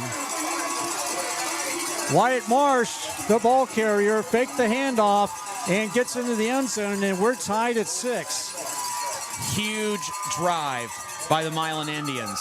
They get a little help more again with the penalties for South Putnam, but this run game is just shredding up South Putnam's defense and starting to wear them down. Now Nick Voss can give Milan the lead with an extra point, which would send this team into a frenzy, and then you get a stop here on the ensuing drive for South Putt as the kick is up.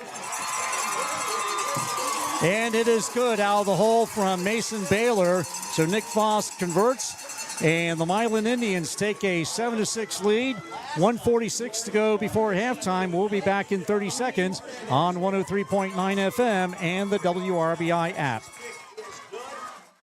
While you're cheering on your hometown team, Angel Beck with Beck Properties Group eXp Realty is helping you score big in real estate. Looking to buy or sell in southeastern Indiana? Angel makes selling your home fast and finding your dream home easy. With target marketing, local expertise, and personalized service, Angel helps sellers get top dollar and finds buyers homes before they even hit the market. Visit sellingyourpropertyformore.com. Sellingyourpropertyformore.com. Angel Beck, taking above and beyond to the next level. Franklin County Farmers Mutual Insurance at 125 Main Street in Brookville was founded in 1900. And they're not just for farmers. Get your auto and home insurance through Franklin County Farmers Mutual Insurance Company too. Visit their website at fcfminsurance.org. Looking for a local insurance company with local agents? Look no further. Franklin County Farmers Mutual Insurance. Not just for farmers.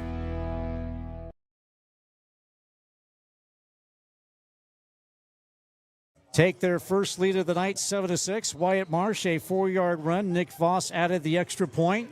And with that, it is the Indians on top right before halftime. And, of course, Milan will get the ball to start the second half. Well, I was going to say that during the extra point by Voss, you get a stop here, go in the halftime break, get that football back. It could be a huge swing for Milan. And the kick is fielded at the 15 to the 20, 25. Cuts at the outside. That is Witt. Witt bounces outside across the 40, outside the numbers, and going to be ushered out of bounds on the far sideline. So a good return there by South Putnam, just what they needed after the Milan score. And he's going to be out of bounds at the 47-yard line, 1st and 10 for South Putnam. So excellent field position. They're actually going to mark it at the 46. But still, excellent field position for South Putnam. They have 1:36 to work with, trailing 7-6. Well, and they've got plenty of time with the weapons that they've got between Klein and, of course, Benton, who's been very much so held back here in the first half by the Milan defense. Drew Klein, junior quarterback, operating out of the shotgun. And rolls it, fires, and gets it over to Enzor across the way. On the sideline, 35 to 20, and going to be rolled out of bounds. And I got to say, it was out of bounds inside the 30-yard line. Got to say, he's out at the 34 of the Milan Indians. Tried to walk the tightrope, but fell into Niagara Falls on that one. But still, before he falls in, hey, he makes the catch and gets the first down. That's right. That's all important. Got his team out of into Milan territory. 1st and 10 at the 34. And handed off to Benton, and Benton gets it to the 30, inside the 30, down to the 29. Going to be corkscrewed by several black-shirted Milan defenders. When you look at these extended drives by Milan in this first half, it's a good thing because you're wearing down the defense, but the offense for South Putnam had a huge break to get rested. You know they're chomping at the bit. Yeah, up-tempo goes South Putnam, firing into the end zone, and caught. And see the diving catch, and it is touchdown. A 29-yard strike. And that goes from Klein to 24, Hayden Tincher, 24 yards to number 24. And just like that, South Putnam retakes the lead 12-7 with 55 seconds to go. Just put it right in the breadbasket. Not a whole lot Milan can do as they got stuck behind on the coverage. What an unbelievable catch by Tincher in the back corner of the end zone by the left pylon. And, of course, South Putnam going for it. They do not have faith, as Rob mentioned earlier, in the kicking game. And we've seen what of course, South Putnam trying to figure out what they're trying to do. I don't know if it's a personnel grouping or what, but Chuck Sorrell's going to be forced to take a timeout. His first of the night, and it comes with 55 seconds to go before the half. South Putnam with a 12-7 lead over the Milan Indians. And this ball game is brought to you in part by Mary Huntington Allstate, Gehrings, and Whitewater Motor Company. Well, again, you go back to the touchdown, just a great throw by Drew Klein. Tincher with a heck of a catch. You look at the game notes, Tincher's not really one of the go-to guys in terms of this receiving core for the Eagles. So for him to make that catch the way he did, pretty impressive considering the other weapons that Klein could have went to. Absolutely, the X factors, if you will. So after the timeout, 55 seconds to go before the break. And South Putnam going for the 2-point conversion. Klein operating out of the shotgun. Has Benton on his left hip. And he's going to roll out to the left and goes in. And no signal yet. And Going to get it. Get it. Yep, he got it. So Klein with the 2-point conversion on the run is good.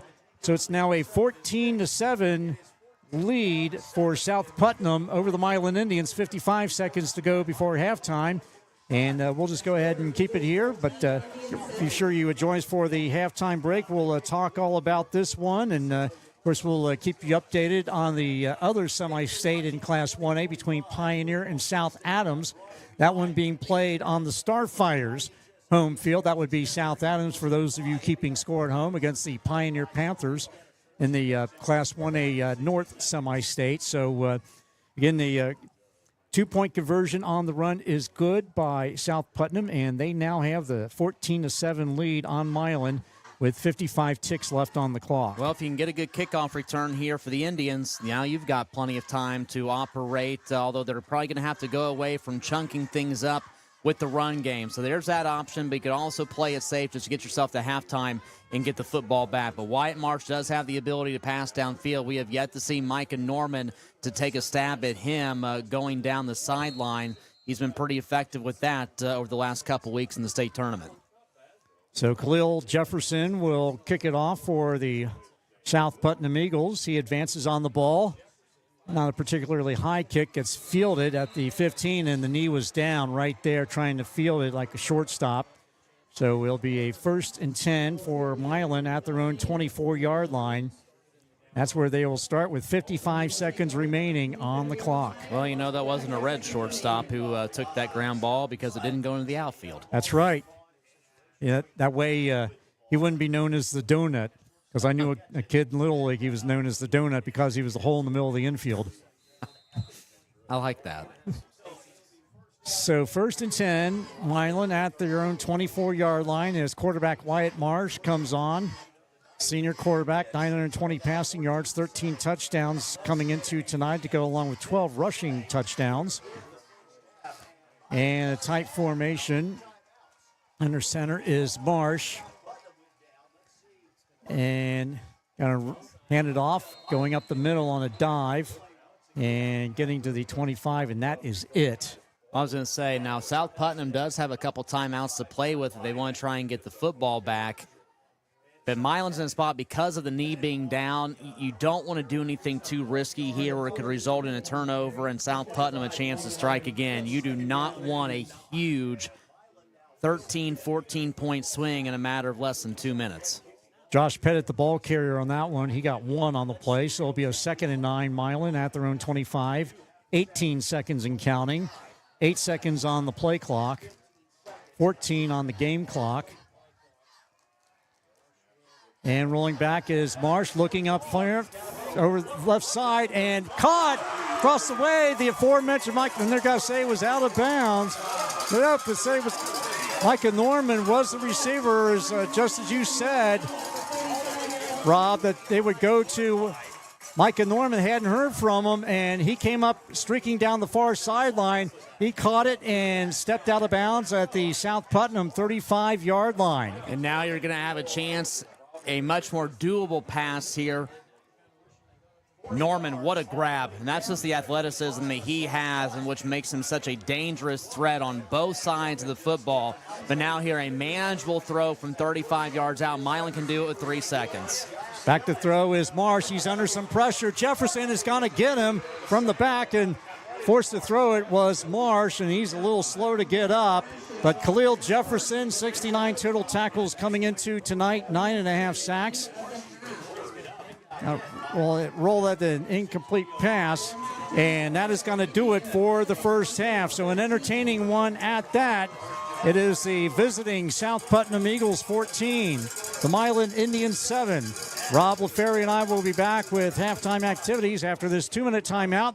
You're listening to the Class 1A South Semi-State on 103.9 FM and the WRBI app.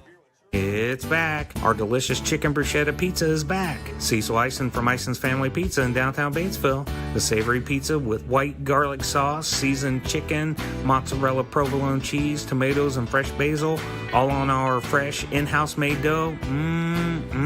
Come try this or any of Batesville's best pizza at 117 East George Street, IsonsFamilyPizza.com, 812-933-0333. Ison's Family Pizza's famous chicken bruschetta pizza is back. Hey football fans! While Ivy Tech Community College doesn't have a football team, what it does have is your play to a great future. Earn a short-term certificate to quickly get into a high-wage, high-demand career. Earn your associate degree in a wide variety of programs for a more affordable transfer to a bachelor's degree. Classes are offered in person and online at the Lawrenceburg and Batesville locations. For more information, email r11express@ivytech.edu. Family owned and operated, Randall Equipment Company takes pride in helping neighbors get the right tools for the job. You'll find Bad Boy mowers, Coyote tractors, and Vermeer hay equipment, backed by people who actually use what they sell. From routine service to serious upgrades, they keep your machines working hard, running right, and built to last season after season. Randall Equipment Company, honest work, quality gear, and a simple truth. Business is good. Hummel Winters Insurance is proud to support the Milan Indians. The hard work that goes into training and preparation is something the company truly values. At Hummel Winters Insurance, the team works with Indiana Farmers Insurance to find the best coverage for home, auto, farm, or business. Visit HummelInsurance-Milan.com or call 812-654-2071. That's 812-654-2071. Hummel Winters Insurance says, "Go Indians!" The most and best high school sports is on WRBI. It is halftime at the TP of this Class 1A South Semi-State between the South Putnam Eagles and the Milan Indians. And right now, the number 2 team in 1A in the state, the Eagles, with a 14-7 lead over the host Indians. Scoring rundown in the first half looked like this. South Putnam got the ball to begin the contest, and Milan won the toss and deferred. And Drew Klein with a 20-yard touchdown run with 4:33 to go in the first quarter after a series of exchanges.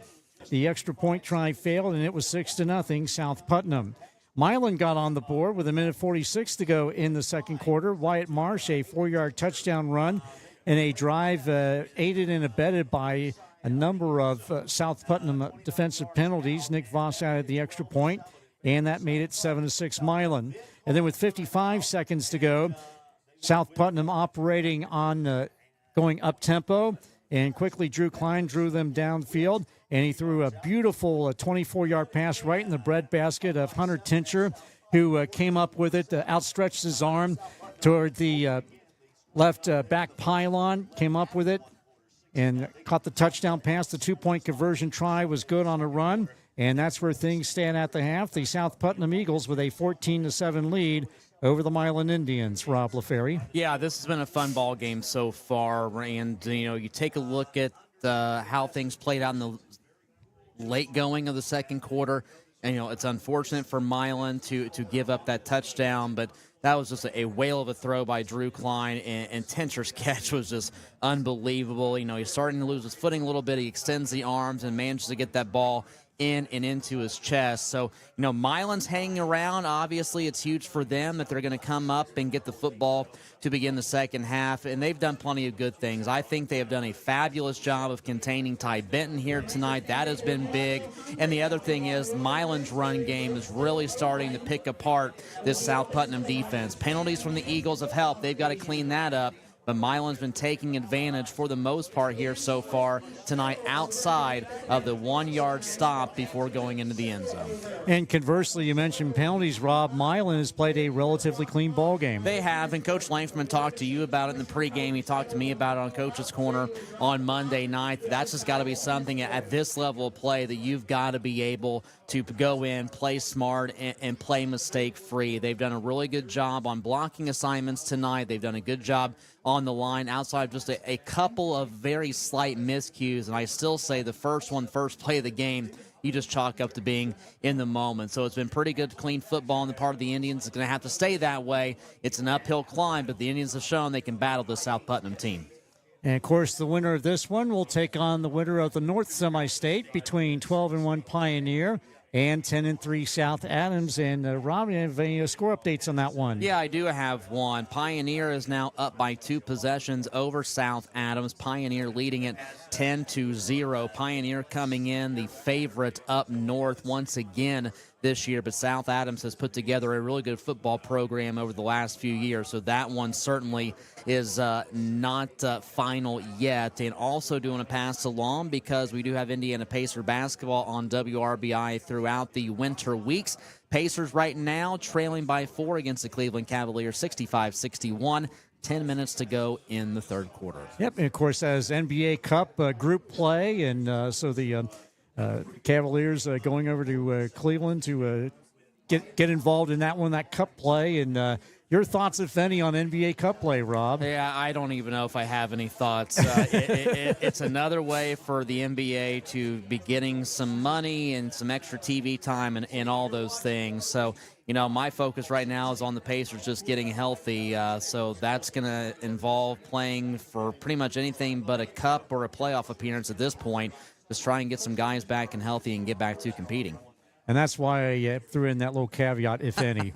Yes. Yep. So, again, halftime activities continuing here. And thankfully, the rain has held off to this point. I mean, it rained a lot in pregame as we were getting set up here and getting into moving into the TP. But it was a fine miss during the coaches' interviews, the pregame interviews when I was out there. But beyond that is turned out to be a pretty nice night, a little bit chilly, kind of clammy, but all in all, not too bad. No, it's not too bad at all. And kudos, first off, to the Milan Community School Corporation for the job that they have done in not only hosting tonight, but providing for the people. There's been shuttle services tonight to get people not to be walking in the rain. I was fortunate enough to be able to walk with it being dry out. They've got free ponchos for anyone who needs it. Then they've also been able to allow the Milan band to play tonight. There's been several parents and community members who have been keeping spots where instruments can stay dry. So everyone has pitched in tonight. This has been a fun atmosphere. And, Susan Fiddler, John Pryfogel, of course, Ryan Langstrom and company. This has been a team effort to get this semi-state here, and it's been a success. Yeah, and you mentioned the Milan School Corporation, of course, Superintendent Pat Murphy. And kudos to him and his team and everybody, as you mentioned, Rob, for their efforts in pulling this off tonight. And, again, this is something that hasn't happened here in 29 years, Milan in a semi-state. But they've run a fine show here tonight, like they've been like they're veterans at this. But nevertheless, so onward and upward we go as halftime activities continue here. Again, the score at the half, it is South Putnam 14, Milan 7, and we're going to go ahead and step aside for another 2-minute timeout. And you're listening to the Class 1A South Semi-State on 103.9 FM and the WRBI app.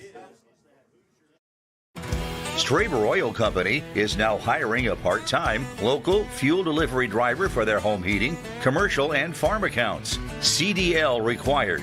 Straber Oil Company has been a locally owned small business serving Indiana and Ohio for decades. Put your CDL to work making local deliveries for Straber Oil Company by calling 812-934-2910 or stop by their office at 628 East Pearl Street in Batesville.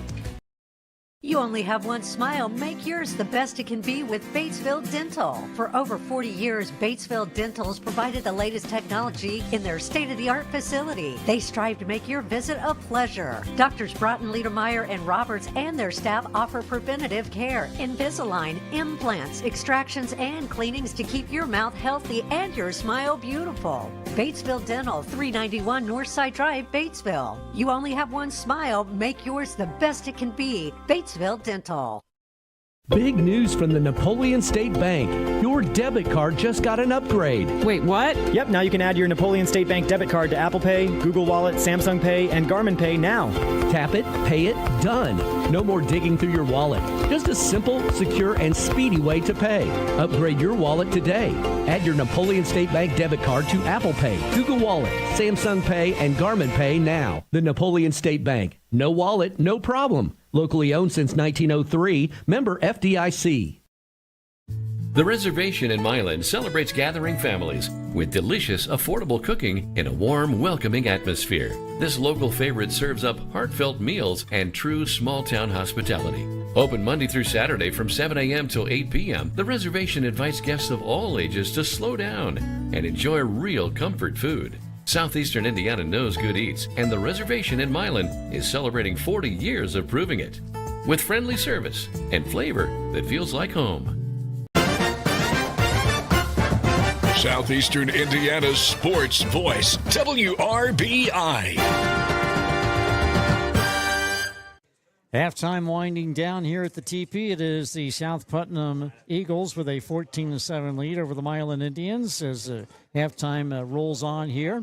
And you see Aiden Beasley, the kicker for South Putnam, out on the field, the only player along with one of his teammates out booting some field goals. Of course, it may come down to this, but again, South Putnam not too thrilled with the kicking game, as it were. But nevertheless, he's out there, the only two players from either squad to make their way out here. But again, as we mentioned, a huge crowd here. The Milan folks, of course, packing the stands, a lot of black and gold, and across the way, a lot of red and blue, also with some other colors as well because of ponchos. But temporary bleachers set up. They were hauled here from the city of Lawrenceburg over here, and those guys came and set those up. So another logistical thing of pulling off this semi-state. The fact that they're able to get those bleachers from Lawrenceburg.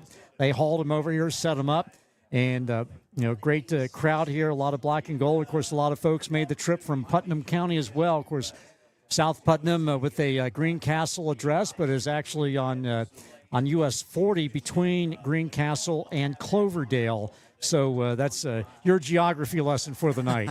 Well, that's a lesson that I got a chance to learn living in Terre Haute for 3 years and being around South Putnam and making that drive down I-70. It's a really good area for football. And when you take a look at South Putnam's schedule, they have played some really good competition from around that western Indiana area. And you look at even Vigo County, Northview, West Vigo is in there. You go up, play a really good Edgewood team from up around Bloomington, Owen Valley, Eastern Hancock is the only similar opponent to Milan this year, which South Putnam won that one 33-19. But no, it's a good area for high school football.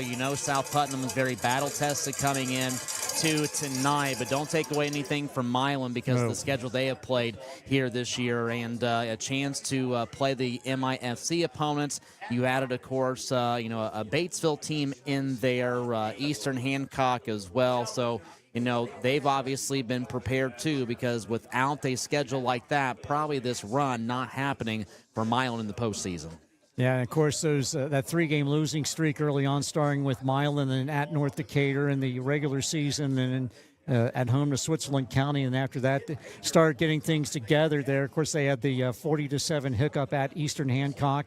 But again, South Putnam out of the Western Indiana Conference, and as you mentioned, Rob, Milan now the Mid-Indiana Football Conference, winners of 5 in a row. South Putnam winners of 6 in a row. And the Indians have now emerged from the locker room. Again, they are dressed in black from head to toe. The black helmets, the black jerseys, black pants with the gold letters, trim, and numerals. The South Putnam Eagles with the white helmets, white jerseys, and blue pants. And the Philadelphia Eagles-style wings on the side of their helmet. Milan with the block M on either side of their helmet. And the South Putnam with the blue letters, trim, and numerals. So that's your halftime fashion report, as it were, as we get ready to get things underway here. South Putnam and they now emerge from the locker room, being led onto the field by Hayden Tincher, who made that remarkable touchdown reception in the end zone with 55 seconds to go in the first half. So they emerge from the locker room. Both teams getting ready to go ahead and warm up and get things underway as we tee it up for the second half. Again, your score going into the third quarter is South Putnam with a 14-7 lead over the Milan Indians. We're going to go ahead and take a 60-second timeout. We'll be back with second half action after the 60-second break. You're listening to high school football on 103.9 FM and the WRBI app. Step into Indiana sports history at the Milan 54 Hoosiers Museum in historic Milan. This unique museum celebrates the tiny Milan high school team that stunned the basketball world in 1954. Explore memorabilia from that incredible underdog championship and the movie Hoosiers that brought the story to life. Experience the pride, the history, and the magic of small-town tradition at the Milan 54 Hoosiers Museum. Learn more by visiting milan54.org. That's milan54.org. Let's be real. Everyone is looking to cut costs. And now you can, without cutting coverage. Allstate just lowered the cost of car insurance. It's the same dependable coverage, just easier on your wallet. So if you want a better deal, check Allstate first. Just call your local Allstate agent, Mary Huntington, to get a quote that could save you hundreds. Not available in every state. Rates and savings vary. Your free source for local sports. WRBI. And we are getting ready for second half action in this Class 1A South Semi-State between the South Putnam Eagles and the host Milan Indians. And South Putnam with the 14-7 lead. However, Milan will get the ball to start the second half. Yeah, they will, and we're going to have to see what Milan can do and just how South Putnam has adjusted defensively. And, this will be a great opportunity to try and tie this ball game up. But if Milan is unable to, you certainly want to come out with your defense and prevent a two-possession lead from happening so quickly in the second half, which could give South Putnam some big-time momentum. I think South Putnam, obviously, their biggest adjustment has to be trying to defend against this Milan run game. I think Milan defensively has done enough on their part to take care of Ty Benton in this run game for South Putnam, but it's been the pass game now that they have to try and adjust to. So there's just a lot of things to look at. And, of course, for South Putnam, a huge obvious thing away from the X's and O's, they have got to clean up things in terms of penalties because that really shot them in the foot in the first half. So we have still got plenty of football to go tonight. And, again, winner heading to the IHSA Class A State Championship game next Friday morning at Lucas Oil Stadium.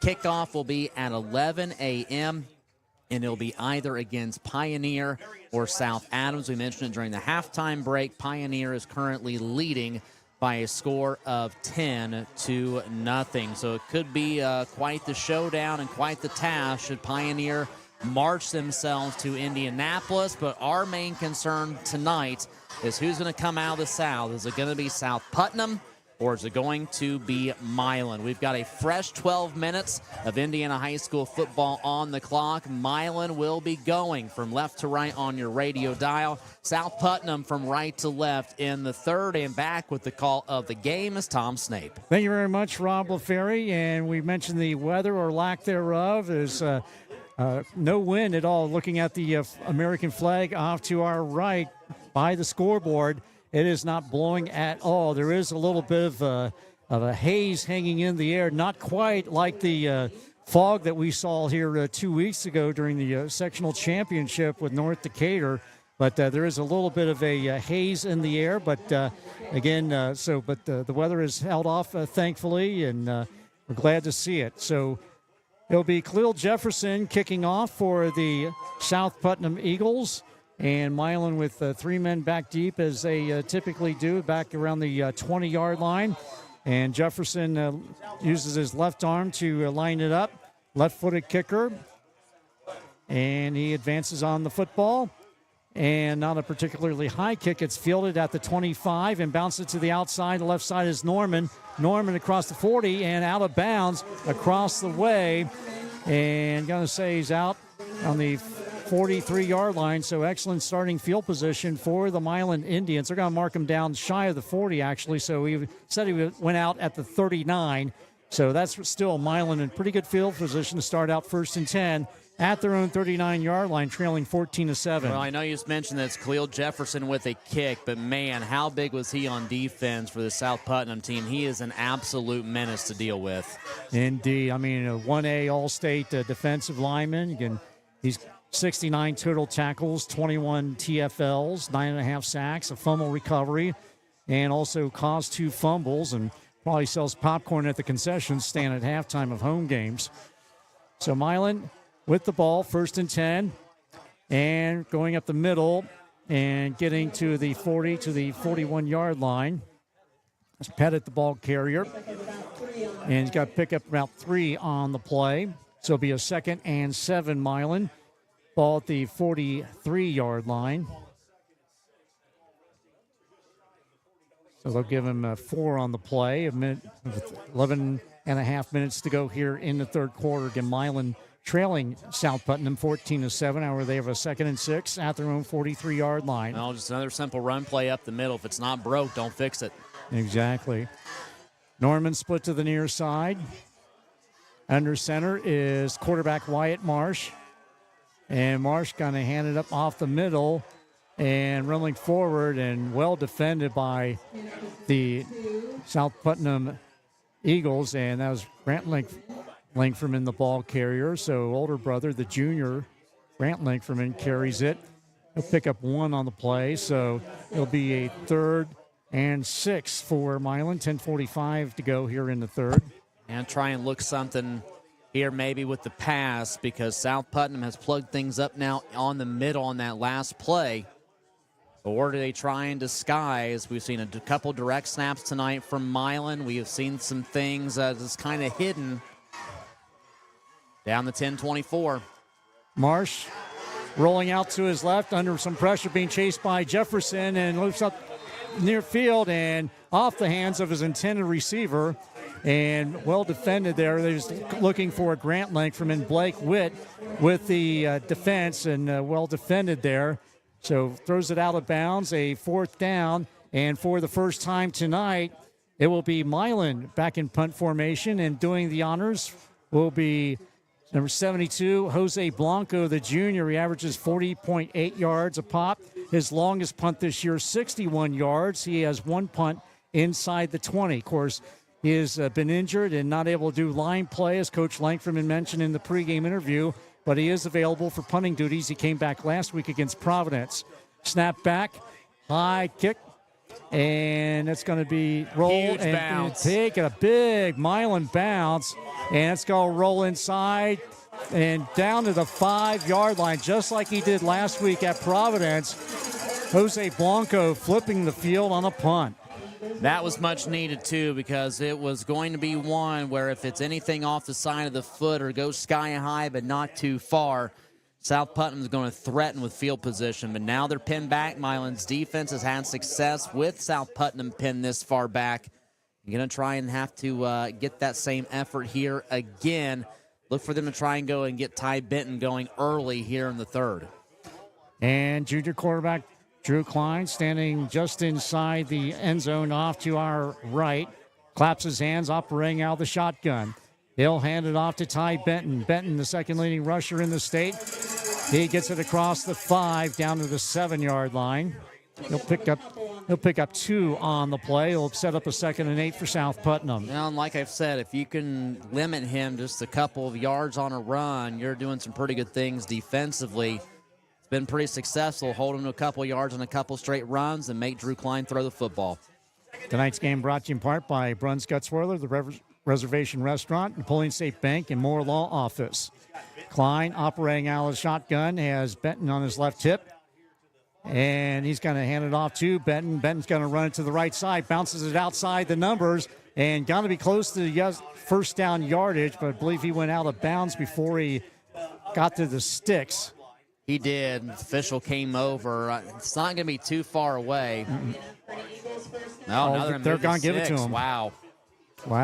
I didn't think he was there. I thought he was a couple yards shy, but there must have been a push that we saw or were not able to see over on the far sideline. So a fresh set of downs for the South Putnam Eagles at their own 15-yard line. They lead at 14-7. 9:13 to go in the third quarter. Quarterback Drew Klein claps his hands out of the shotgun, takes the handoff, runs up the middle on the quarterback keeper. Going to get another healthy gain. He'll get it across the 20, down the 22-yard line. And that's what you're kind of afraid of if you're a Milan fan, that halftime gives South Putnam a chance to see, okay, where can we expose this Milan defense, because the run game starting to gain a little bit of steam. So pickup of 7 on the play for the junior quarterback, Drew Klein. 2nd and 3 at their 22-yard line. Klein operating out of the pistol, claps his hands, and hands it off to Benton. Benton bounces off a couple of defenders and rolls forward and gets it across the 25 to the 26-yard line, and he picks up another Eagle first down. Well, it's been Milan in the first half who was able to control the clock, and now South Putnam with a 7-point lead would love to control the clock here in the second half. 1st and 10, South Putnam at their own 27-yard line. Operating out of the pistol is Klein, claps his hands, snap back to him, high snap, and hands it off to Benton. Benton rolls across the 30 and down to the 33-yard line, shed a couple of tacklers, and finally was brought down across the way. Yeah, I didn't see who was over there to make the tackle, but just kind of had to grab onto the back of Benton's jersey to finally pull him down. But the official's actually going to stop him back across the 30 to about the 32. Only 5 yards to go, though, for South Putt. So pick up a 5 on the play. It'll be 2nd and 5 at the Eagle 32-yard line. 7:39 and counting in quarter number 3. South Putnam with the 14-7 lead. 10 seconds remaining on the play clock. Snap back and have the give. And Benton rolls it to the outside and finally got to be ushered out of bounds across the way in front of the South Putnam bench, all the way down to the 44-yard line of South Putnam. So another first down for the South Putnam Eagles on the legs of junior running back Ty Benton. Well, and there's been a couple runs on the drive that Benton's starting to find success going to the sideline rather than up the gut. Yeah, getting out on the perimeter, bouncing it outside the numbers, doing it quite effectively. Operating out of the shotgun is quarterback Drew Klein. Claps his hands, snap back to him, high snap, flags it down. He's going to run it up the middle on the quarterback keeper, gets it into Milan territory, all the way down to the Indian 47-yard line, and awful close to the first down yardage. And they're going to say it's a yard shy, so it's going to be a 2nd and 1 for the Eagles. And South Putnam is going to elect to go away from Benton momentarily and try and make this defense have to now cover Klein. Eagles going to make a couple shifts here. They're going to go ahead and move Ensor over to the far sideline. But I don't expect this to be a pass play whatsoever for the Eagles. South Putnam going from right to left, operating out of the shotgun, looking, firing, all kinds of room, and gets it out to Ensor. The 5-10 in the end zone, touchdown. South Putnam strikes once again a 47-yard touchdown pass, the second touchdown pass of the night for Drew Klein. And it is now a 20-7 ball game pending the extra point or more, like the 2-point conversion, and they will send on Aiden Beasley for the extra point try. Well, I think there was a very late adjustment, because when Ensor went over, he kind of pointed over and says, hey, I think I've got something here. Klein recognized it. It's a quick switch up on the line and then an easy touchdown pass. That's a bit of a backbreaker here, considering how much time the Eagles have taken off. But right now, more pressing for Milan is the fact that we've got an injured Indian here right near the 50-yard line. And with that, we're going to go ahead and take a 30-second timeout. Your score is South Putnam 20, Milan 7. Back in 30 seconds on 103.9 FM WRBI, Batesville, Greensburg, Brookville, Milan. This year, make sure your home can handle the joy and the mess. From fingerprint-resistant refrigerators to dishwashers that make cleanup easy, Whirlpool appliances are built for real life. Spend your time making memories, not scrubbing dishes. Right now, find holiday savings on Whirlpool appliances at Garing's in Batesville. We'll deliver, install, and haul away your old for free. A gift for your kitchen is a gift for everyone. Visit Garing's at 316 North Main in Batesville or online at GaringInc.com. The most and best high school sports is on WRBI. Back after the injury timeout, and Drew Klein with his 24th touchdown pass of the season, and that a 47-yard strike to Branson along the far sideline. And on for the extra point attempt is Aiden Beasley, coming into tonight, 44 of 57 on PATs. And that will be out of the hold. And the snap back, the kick is up, and it is good. So the South Putnam Eagles take a 21-7 lead over the Milan Indians on the kick. And with 6:33 to go, your score, South Putnam 21, Milan 7. We'll take a 30-second timeout. You're listening to High School Football on 103.9 FM and the WRBI app. When you think of the great places you've shopped, the places that really made you say, wow, what did you experience? A great selection of products, a convenient location, great pricing, a passionate staff you can trust, great financing options. Well, you just described how awesome it is to buy a car at Whitewater Motor Company in Milan. At Whitewater, you get a fantastic selection, great pricing, awesome people, and lots of credit options. Shop with the people you know in the car business. Whitewater Motor Company, online at whitewatermotorcompany.com. Southeastern Indiana's sports voice, WRBI. Tonight's game brought to you in part by Hummel Winters Insurance, Ivy Tech Community College, and Straber Oil Company. Lucas Hensley was the injured Milan player. He came off to the sideline, and he is up and ready to go and get back into the ball game. And kicking off once again for South Putnam will be Khalil Jefferson. Left footer advances on the football, and it is fielded at the 25, and Norman bounces it to the outside and runs left side and taken down just across the 35 at the 36-yard line. That's where Milan will start out, trailing 21-7, 6:22 to go in the third quarter. Yep, Hensley's already back out on the field for Milan.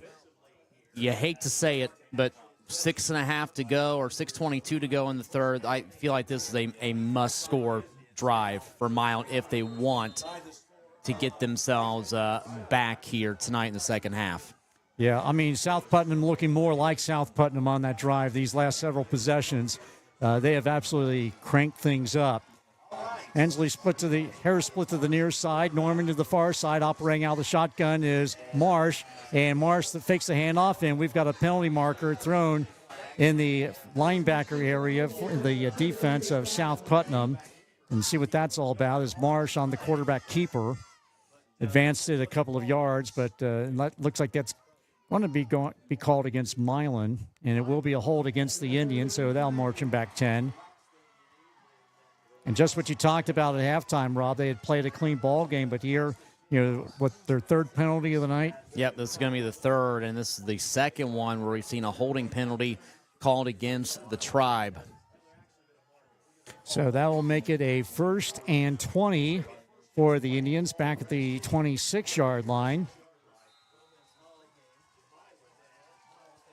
So Milan down by 2 scores.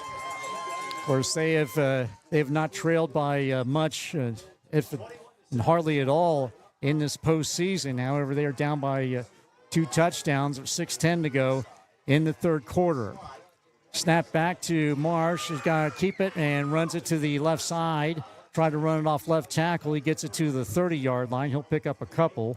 Taking a look at the scoreboard, Tom, the 21 points allowed by Milan tonight is the first time that any team has scored over 14 against the Indians in over a month. October 3rd is the last time, and that was that loss to Eastern Hancock. Yep, of course. Eastern Green in the second round of the sectional scored 14. Of course, Milan hung a 56 on them that night. So 2nd and 16 for the Indians at their own 30-yard line. Harris and Norman split to the near side. Now Harris goes in motion and rolling out to his right, looking up and firing, and beyond his intended receiver, and all turned around on that. He was looking to go to Beckett Langferman, and it was defended by Blake Witt for South Putnam. But looked like all kinds of confusion there, kind of like a Chinese fire drill over there. Well, and the other thing is, I think Milan is recognizing they have to throw the football, and they've been able to get one pass completed to Micah Norman just before halftime, but Wyatt Marsh has had 0 time to throw the football. They have flushed him out almost immediately, and he has been on the run. So it ends up being just a really bad, wobbly pass that goes away from Langfman. Now 3rd and 16. Milan's going to have to pass again. 5:14 here in the third. Colton Harris and Micah Norman to the near side under some duress, and we got a penalty marker and stoppage of play. And that's going to be a false start against the Indians. So to add insult to injury, you've got a false start on the 3rd and 16. That's going to take it back, make it a 3rd and 21. That is if my math is correct. Of course, I wasn't a math major. Math is hard. Yep. So 3rd and 21 for the Indians. And now take it back to the 25-yard line. So the Indians being forced to get away from that run game between up the middle. And, of course, also that running it out on the perimeter, which they've been so effective in this postseason run. But forced circumstances and the 2-touchdown score, having to go to the air. So 3rd and 21 as the Indians break the huddle. And we had a momentary stoppage, a misfunction in the play clock, or game clock. They got it straightened out, 5:21. And the official has not waved his arm, and we still got a stoppage. And one of the officials is going to come to the near sideline. I think and of course, they keep the time on the field in case the scoreboard clock goes out. So it should be 5:10, actually. So it's going to take 11 seconds off. So now we got it. So 5:10 to go in the third. 3rd and 21, Tribe at their own 35-yard line. And a timeout will be taken by Ryan Langferman. Their first of the half. We'll take one as well, a 30-second break. Your score, South Putnam 21, Milan 7. Back in 30 seconds on 103.9 FM and the WRBI app. When life takes unexpected turns, Moore Law is there to help. Moore Law can help with estate planning, elder law, nursing home planning, criminal defense, family law issues, and civil litigation. They stand behind their clients every step of the way. From protecting loved ones and securing your future to defending your rights, Moore Law's attorneys bring a wealth of knowledge and dedication to every case. Call 812-932-1227. Moore Law, attorneys you can trust. Your free source for local sports, WRBI. Tonight's game brought to you in part by Beck Properties, Ison's Family Pizza, Batesville Dental, and H&R Block. 3rd and 21, Milan at their own 35. Snap back to Marsh. He rolls out to his right under some pressure, looking, firing upfield, and beyond his intended receiver, tried to hit Norman on the near sideline. And he was bracketed by about 4 white-shirted South Putnam Eagles, among others, Blake Witt, also Ransom, number 13, Wyatt Thomas, among others. So it's going to be a 4th down, and it will be Jose Blanco on to punt and see what he can do, if he can flip the field once again like he did his first punt late in the second quarter. And it took a nice bounce, rolled all the way down to the 5-yard line. So Blanco back in punt formation, and South Putnam should come out of this with pretty good field position. Kickoff and a line drive is going to bounce and going to roll out of bounds across the way. And so with that, South Putnam takes over, 1st and 10 at their own 40-yard line. Good field position. They lead it 21-7 with 4:56 to go in the third quarter. So no return on that one, and South Putnam, they're actually going to give it to the 41. So still, yeah, it isn't made. What's a yard amongst friends? Well, especially with the way South Putnam has moved the football here in the second half. Yeah, as if they need any help. And operating out of the shotgun, quarterback Drew Klein, snap back, and he's going to hand it off to Benton. Benson bounces outside the numbers along the far sideline, the 20, 15, 10, 5. He's going all the way in the end zone for the touchdown. Ty Benton with his first touchdown of the night. He now has 26 on the year, and it is a 59-yard run for Benton. And it is now a 27-7 ball game, 4:44 to go in the third, and that is huge. Well, and the South Putnam team used halftime to their advantage. I mean, this team is just rocking and rolling on all cylinders right now. That was another huge sideline run by Benton, and now you come out for an extra point, which would put you up by 21 and do some major damage. And a high snap and field it and not able to run it in. Blake Witt was the holder on that one. It was a high snap, and he ran it off to the right side, not able to get it into the end zone. But still, it is a 27-7 ball game in favor of South Putnam.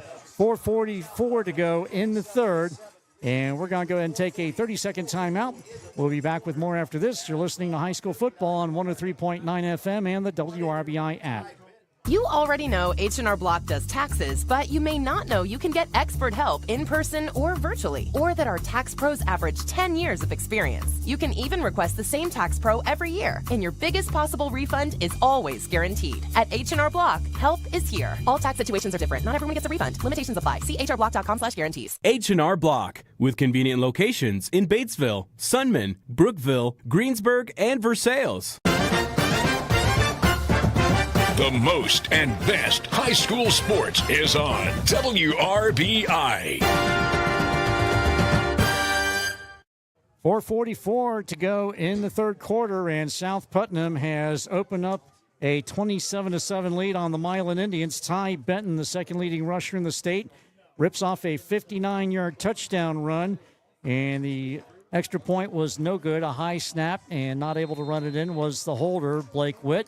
But still, South Putnam doing what they do, the number 2 team in the state, and fielded inside the 20 is Norman. He bounces it to the outside, and Norman gets it to the 30 and going to be wrestled out of bounds on the near sideline.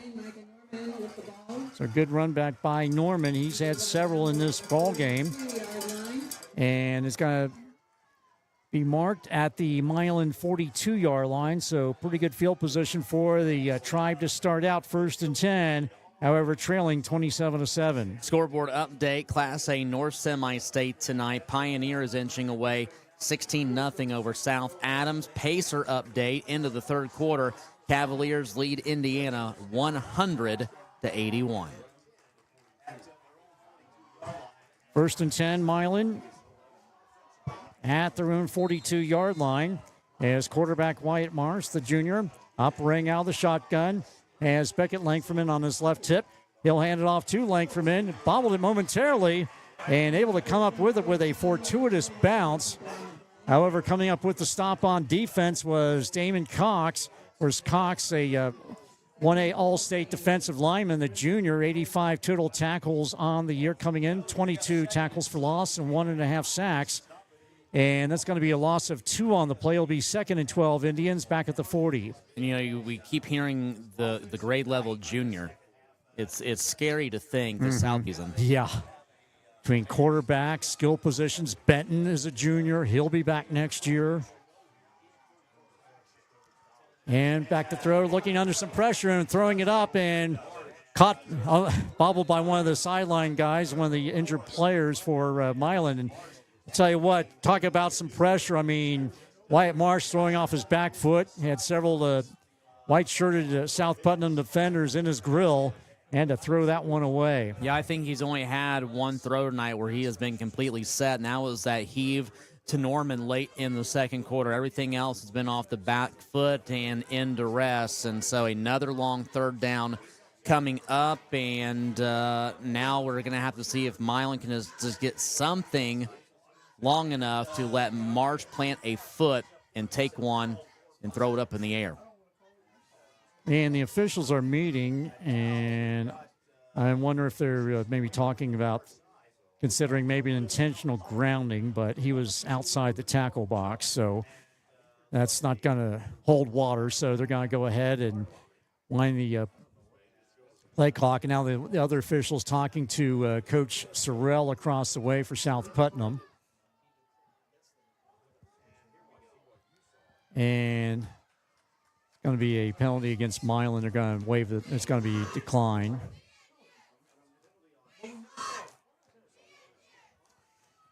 So 3rd and 12, Indians at their own 40-yard line, 3:47 to go. Clock stopped here in the third.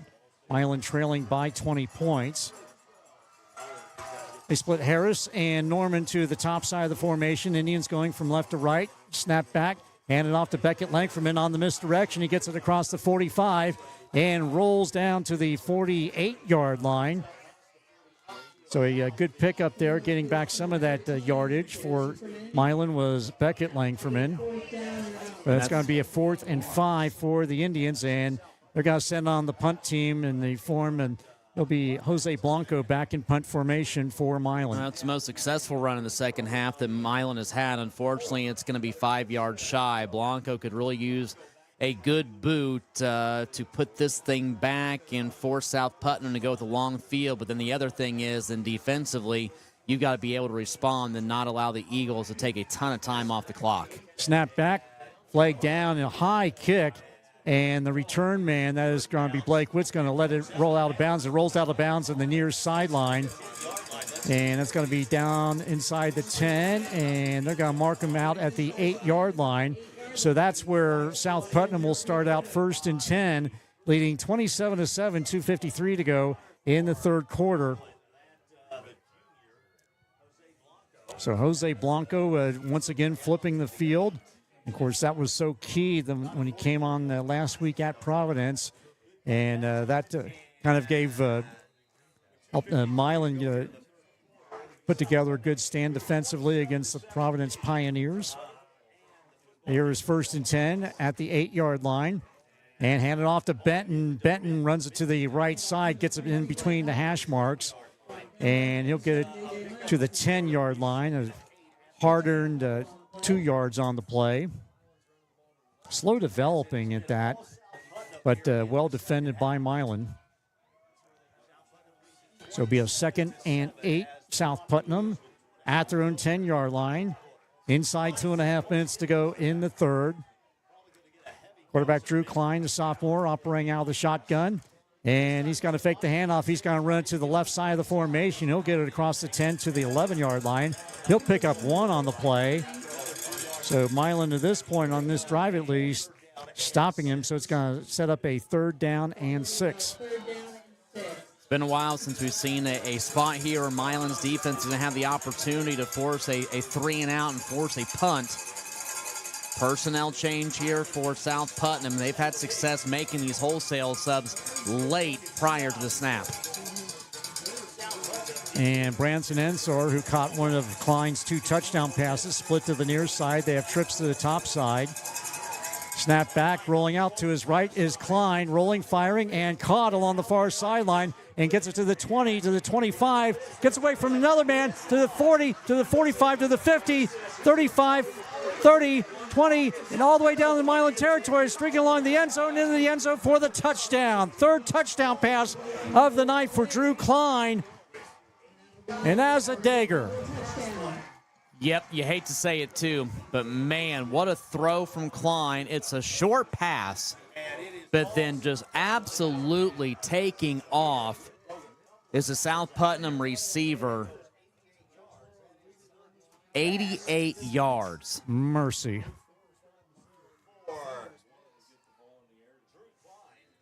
So Klein, his third touchdown pass of the night, his 25th of the season.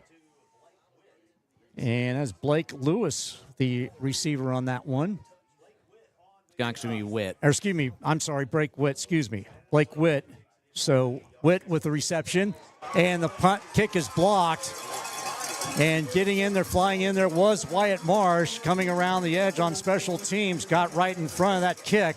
So it has been a comedy of errors for South Putnam in the kicking game tonight, but they're having the laugh right now. They lead it 33-7, a minute 17 to go in the third quarter. We'll keep it right here, Rob LaFerry. Yeah, and it's just a unfortunate turn for Milan that South Putnam has just been able to return to form so easily here in the second half. And, this is where, a program like South Putnam, who's had so much success and has been in this position before, they know how to adjust this late in the season. Milan is still trying to do some things. There's still plenty of effort out there.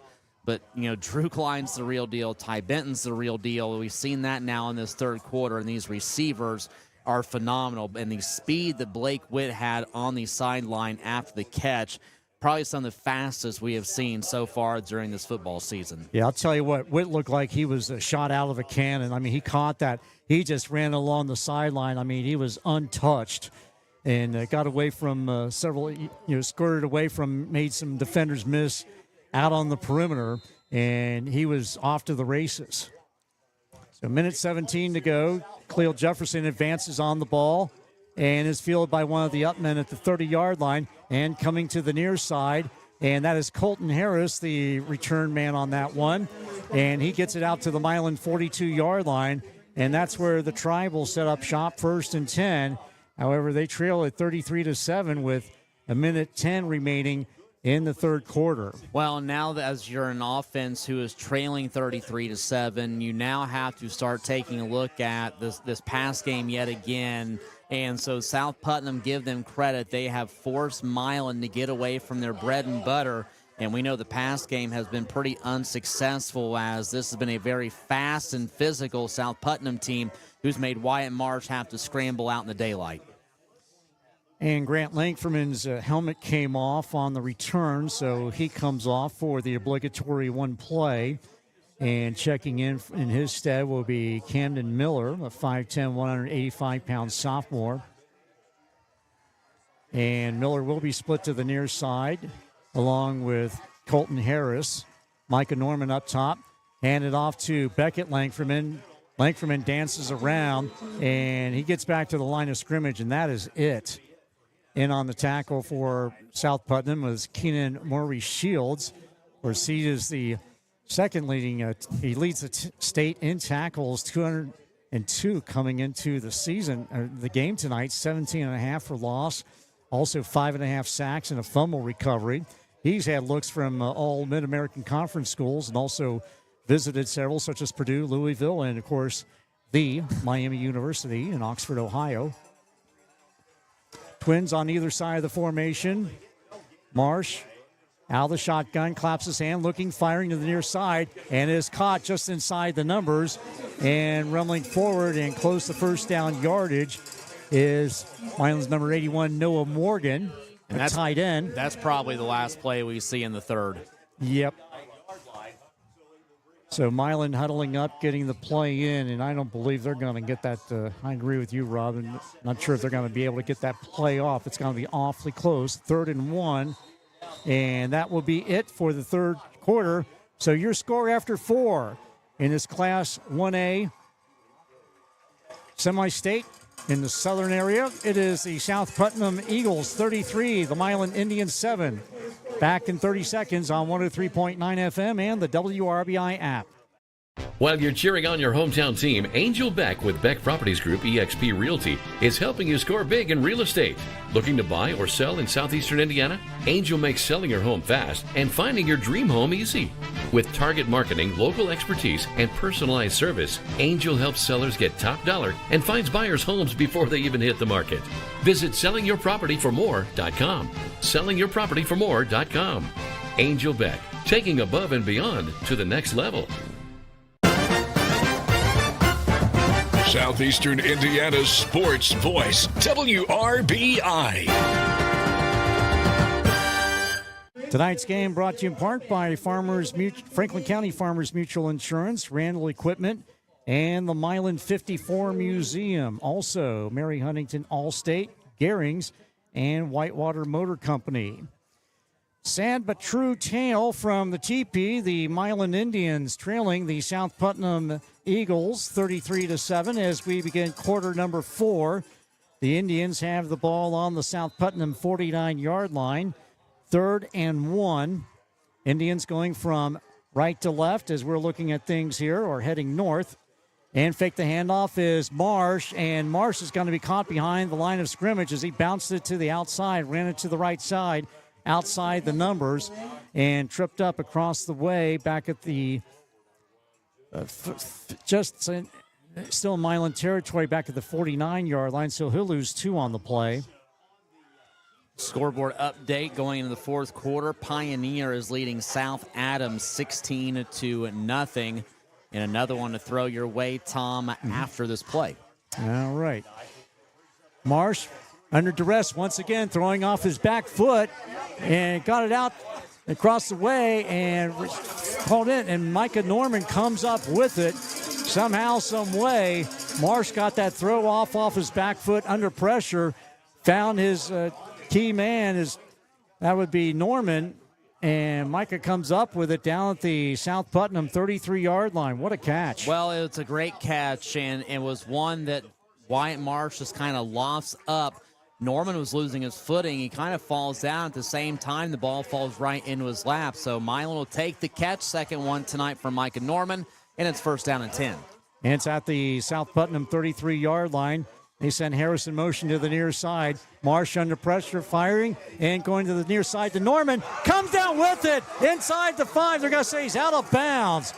It would have been a heck of a catch because he came down with it. However, he had feet out of bounds, so wipe it out. Well, he tried to get 1 foot down, but the defender going with him made him corkscrew midair, and as he corkscrews, both feet land out. A few boos from the Milan fans underneath, but probably the right call there, but nonetheless, a tremendous effort by Micah Norman.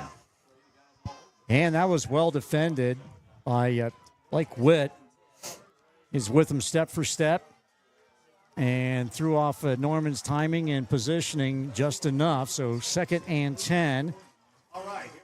And snap back to Marsh. He steps up and gets away from one man, and he's going to get to the 30 and got to be wrestled down right there. Looks like he kind of walked into one of his own players real quickly and then had to bounce off. No, kind of a friendly fire, if it were. Anyway, scored a pass along, Tom. For those who have been following the East Central Trojans this year, just got an update from the Class 5A South Semi-State. New Palestine blasting Bloomington South in shutout fashion, 40-0. Wow. So the Dragons opening up a can of it on the Cougars tonight. You know it. 3rd and 7, Milan at the South Putnam 30-yard line, 10:08.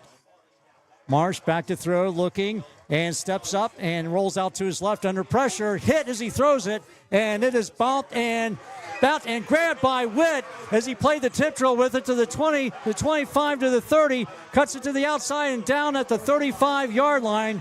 Blake Witt with the interception, with the tip drill, came up with it and returns it to the 35-yard line. That's where South Putnam will set up shop. Well, he grabbed it by the fingertips, lofts it back in the air, 2 more tips around to keep it going until he's able to gather himself and make the catch. Away from that, huge hit late on Wyatt Marsh as he threw that football, but devastating as Milan was trying to march to put some positivity onto the second half. Yeah, great presence of mind there by Blake Witt to right himself. And, as I said, Marsh hit as he threw the ball. And Drew Klein with 2 running backs in the backfield with him. He'll fake the handoff one and go to the offside, and he'll get it out to Briar Cook. Cook all the way down to the Milan 42-yard line. So Briar Cook, a junior, 721 rushing yards and 11 touchdowns. And Coach Sorrell told me during the week that that's one of the guys that they like to go to when they want to spell Ty Benton. And he does exactly as he gouges Milan's defense, takes it all the way down to the Indian 42-yard line. So still looking to strike is South Putnam. And now just kind of throwing a couple more weapons into the fray. So 1st and 10. Eagles at the Milan 42-yard line. Operating out of the shotgun as he has all night is Klein. Snap back to him and hand it off. And going to go to the big back. That is Briar Cook. So Cook getting a couple of totes here, and he gets it down to the Milan 34-yard line. Yeah, you may be in a position where South Putnam may just be allowing Benton just to go over and get a breather, and do we even see him the rest of the night? Yeah, he's going to be right back out. So just a couple of plays where they're going to get him back in. Yeah, he is on the field. He has been on the field for this series. However, it's been Briar Cook, the feature back on this drive. And they bracket quarterback Drew Klein. Operating out of the shotgun, snap back, and hand it off to Cook. He goes left side with it. He's going to get the first down and change as he takes it to the Milan 31-yard line. So a fresh set of downs for the South Putnam Eagles with 8:19 to go in the fourth quarter. Scoring 33-7 is your score, South Putnam. And I would not expect to see it pass the rest of the way. I would not either.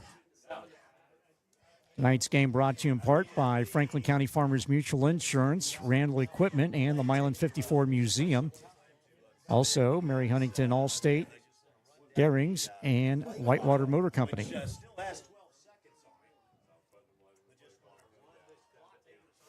Line, operating out of the shotgun, snap, and going to hand it off to Benton, and Benton tries the left side.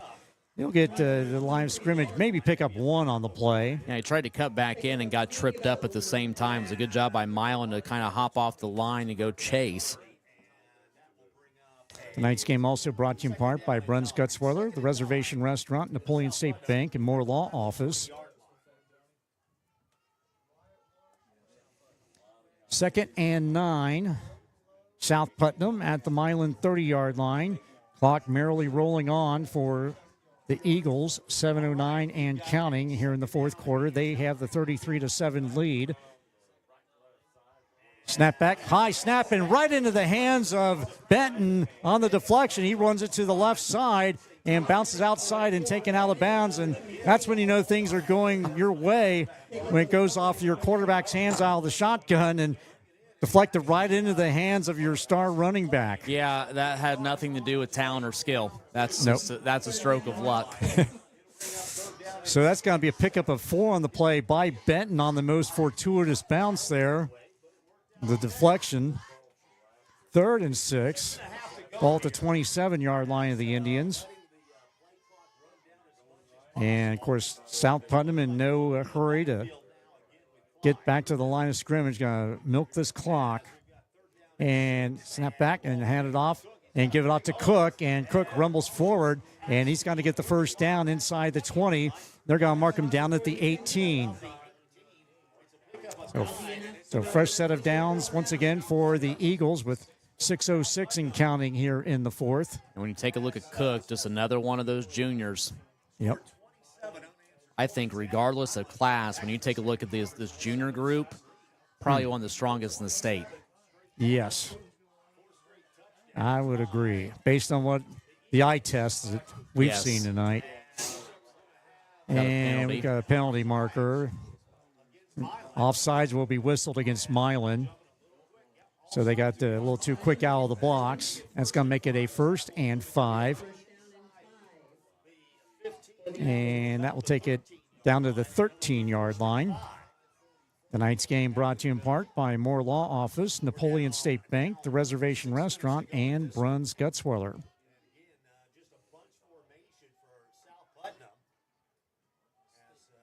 Tonight's game also brought to you in part by Hummel Winters Insurance, Ivy Tech Community College, and Straver Oil Company. Inside 5.5 minutes as the clock rolls on. 15 seconds on the play clock. No rush here from South Putnam. Absolutely not. And now a timeout. And there'll be a timeout. Will be taken by Milan. It comes with 5:12 to go in the ball game. Your score, the South Putnam Eagles 33, the Milan Indians 7. And we'll just go ahead and keep it right here. And so it looks like it will be South Putnam going on to the state championship game next week, and by all accounts against the Pioneer Panthers. 24-0 Pioneer, 7 minutes to go in their game. So the fire has been doused for the Starfires tonight. Yes. Yep. Yes, the stars have went dim. Yeah, for South Adams. But here, still, nevertheless, no matter the still, what a great postseason run that Milan has had. I mean, and especially the way that they kicked it into gear late in the regular season. You know, they had the 40-7 hiccup at Eastern Hancock, and then, of course, they rattled off huge wins at South Decatur, Madison, and played some quality ball here down the stretch into the playoff, but it's going to come to an end tonight. So 1st and 5, South Putnam at the Milan 13. Snap back to Cook and hand it off to Cook. And he's going to run it inside the 10 down to the 8-yard line. Yeah, I think when you take a look at this Milan season, you know, there's going to be some sting tonight, especially for a very large senior group who has given a lot to this program. But at the same time, I think there's going to be a message tonight from Coach Langford and his staff that, you know, what they have done this season is special. You know, it's only the second time that you have sent a football program to a semi-state championship game. So, you know, there's going to be, again, some sadness tonight, but certainly in the coming days, nothing to hang your head about because they have done some remarkable things. And as you said, especially overcoming a big mental struggle and some injuries early on in the season. 2nd and 1, snap back and hand it off to Cook. He's going to get it inside the 5, and it's going to set up a 1st and goal for the Eagles at the Indian 1-yard line. You know, going back to those struggles Milan was having, you know, you and I called that game where they fell to Batesville 27-20, Yep. a game in which we kind of felt Milan probably should have had wrapped up in the 4th quarter, but the Bulldogs were able to come back. But then after that, then you lose to North Decatur, and then a huge loss to a Switzerland County team who is much improved this year. You know, you throw a victory in against Brown County, but then the Eastern Hancock debacle when injuries started to mount up. So, you know, it takes a lot to overcome that, you know, to get your head back up, to reset and refocus, and they have done that ever since. And unfortunate tonight, but, you know, we have saw in the second half, this South Putnam team's pretty good. Yep. As they say, they are the real deal, and they are the highest-ranked team in Class 1A still standing at number 2. So, you know, that's I think that's all you need to know right there, ladies and gentlemen of the jury. Yep, and Pioneer's going to be coming in. I believe Pioneer's coming in ranked 3rd or 4th. So, I mean, they're right there, too, and they have been a team that saw some state championship success and been to Lucas Oil. So it's going to be a fun ball game between those two, one to keep track of over the Thanksgiving weekend.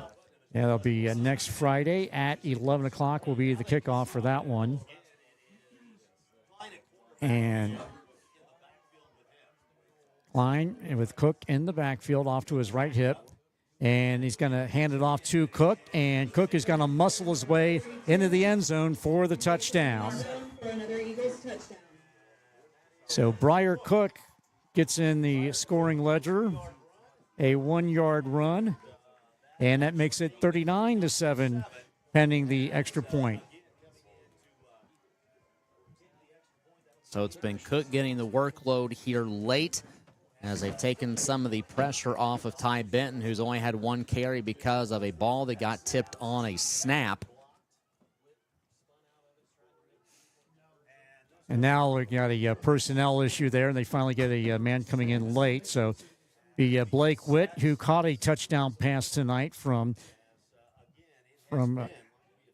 Klein, He's the holder. Snap back. The kick is up, and it is good. Just barely, but they don't grade on style points. They grade on results. So that makes it a 40-7 ball game in favor of South Putnam with 3:36 to go in the contest. So Milan's going to get a chance to get the football back. There's a possibility this could be the final time this Milan offense has the football. And, made mention a huge senior class has meant a lot, whether they've had to deal with injuries this season or not. A group that over the past 3-4 years have given a lot. You take a look, obviously, at Wyatt Marsh being in there. Micah Norman is in there. Some other names, Brady Alcorn this season, Josh Pettit. I mean, these are some big-time names that we are talking about that this program is going to sorely miss. You throw Noah Morgan in there, too, a senior in Tim Robbins. But the good thing is for Milan, I think if you can navigate the offseason and look for your next quarterback, you've got plenty of weapons still back. And, of course, Grant Langford and Beckett Langford are going to be two of the biggest ones around the entire area come next season. So a lot to look forward to next year for the Milan Indians. And Khalil Jefferson will kick it off. Puts his left foot into it and fielded by one of the up men and gets it to the 40 and going to be wrestled backward and immediately met by Branson Ensor, who caught one of Klein's touchdown passes. 3 of them on the night by Klein. 4. So Milan will take over with 3:30 to go.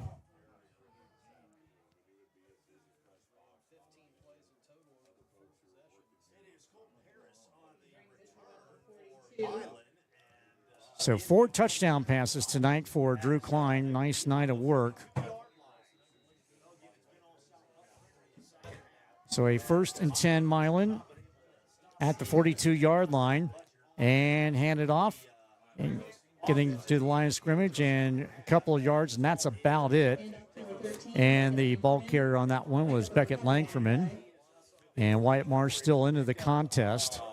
And I'll tell you what, Marsh going to feel like a giant bruise once this one is all over if he doesn't already. Yeah, he has gotten hit plenty of times tonight, and he has taken some hard hits. And, especially on a kind of cold and clammy night, those tend to sting even a little bit more, especially going down on that turf. Yes.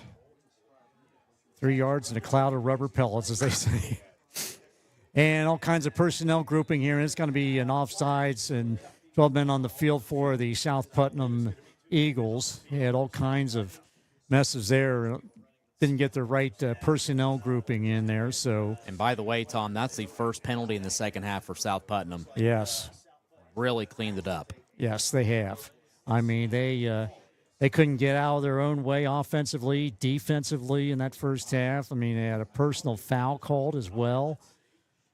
So, but yeah, they have definitely, that's what they talk about, halftime adjustments, and they were able to do just that. And a second timeout called by Chuck Sorrell and company across the way. So those folks will be heading back home to Putnam County and the Greencastle, Cloverdale area. A happy ride home. Just don't go too fast, because I have gotten a speeding ticket in Putnam County, and they do monitor. Yep. That's what I've heard. So the Indians, after the timeout, for those of you keeping score at home, they have 1. South Putnam with 2 remaining. Not that it matters, but just thought I'd throw that in there for you. And now some pre-snap shifting, and coming out from under center is Marsh, and he goes back into the shotgun. And they're going to call offside. That will be whistled against South Putnam, so that got them to jump. And that's going to give Milan a gift first down. And that will take it to the Eagle 46-yard line. The ball resting on the left side of that block M at midfield.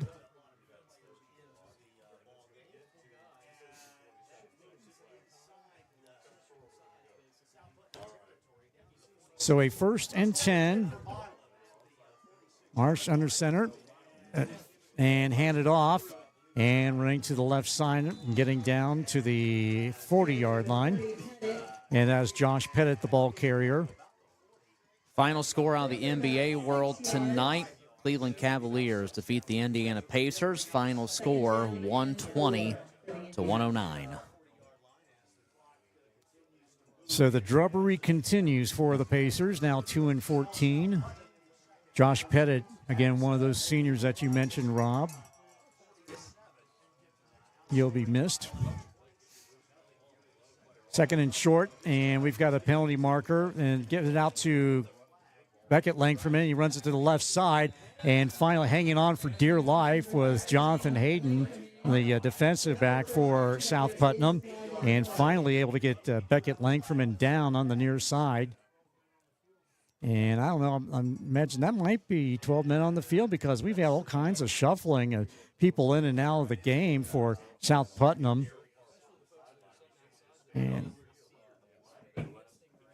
And that will be whistled against the Eagles. So, yeah, they did clean it up in the second half when it mattered most, but late in this one, again, with all the changes and shuffling people in and out, they had all kinds of discontinuations, if you will. So it's illegal substitution. It will be whistled against the South Putnam Eagles, and Milan will, of course, decline it, and that will give the Indians a first down at the 32-yard line of South Putnam. So 1:57 to go. Clock stopped on the penalty.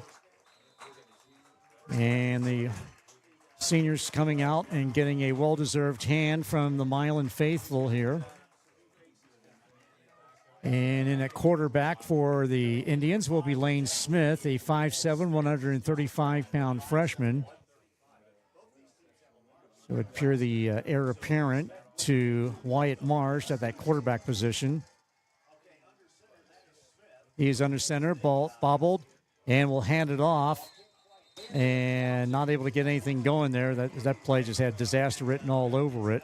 Yep, not a lot doing there whatsoever. So Milan's going to have another crack here as we are 20 seconds away from 1 minute to go.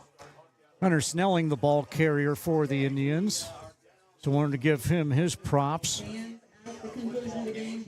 So 1:09 to go. The clock rolls on. Smith brings him up to the line of scrimmage. Operates out of the shotgun. He'll hand it off. And running up the middle and across the 25 down to 23, that is Beckett Langfordman. So he stays in the game. Of course, the freshman. And then all underclassmen now on the field for the Indians as the seniors get a curtain call, not the kind they wanted. But nevertheless, it will be a first down, so 40 seconds remaining. So the Indians will try and squeeze off one more play here. They have 16 seconds on the game clock, or on the play clock, 30 seconds on the game clock. And Smith is going to fake the handoff and might have bobbled it and tried to run it to the left side, and he's going to be driven back. So a little bit of a miscommunication, mis-execution on that one. And I believe that is going to be all she wrote. It winds down, and that, as they say, is that. Your final score in this Class 1A South Semi-State. The South Putnam Eagles, the number 2 team in the state, 40. The Milan Indians, 7.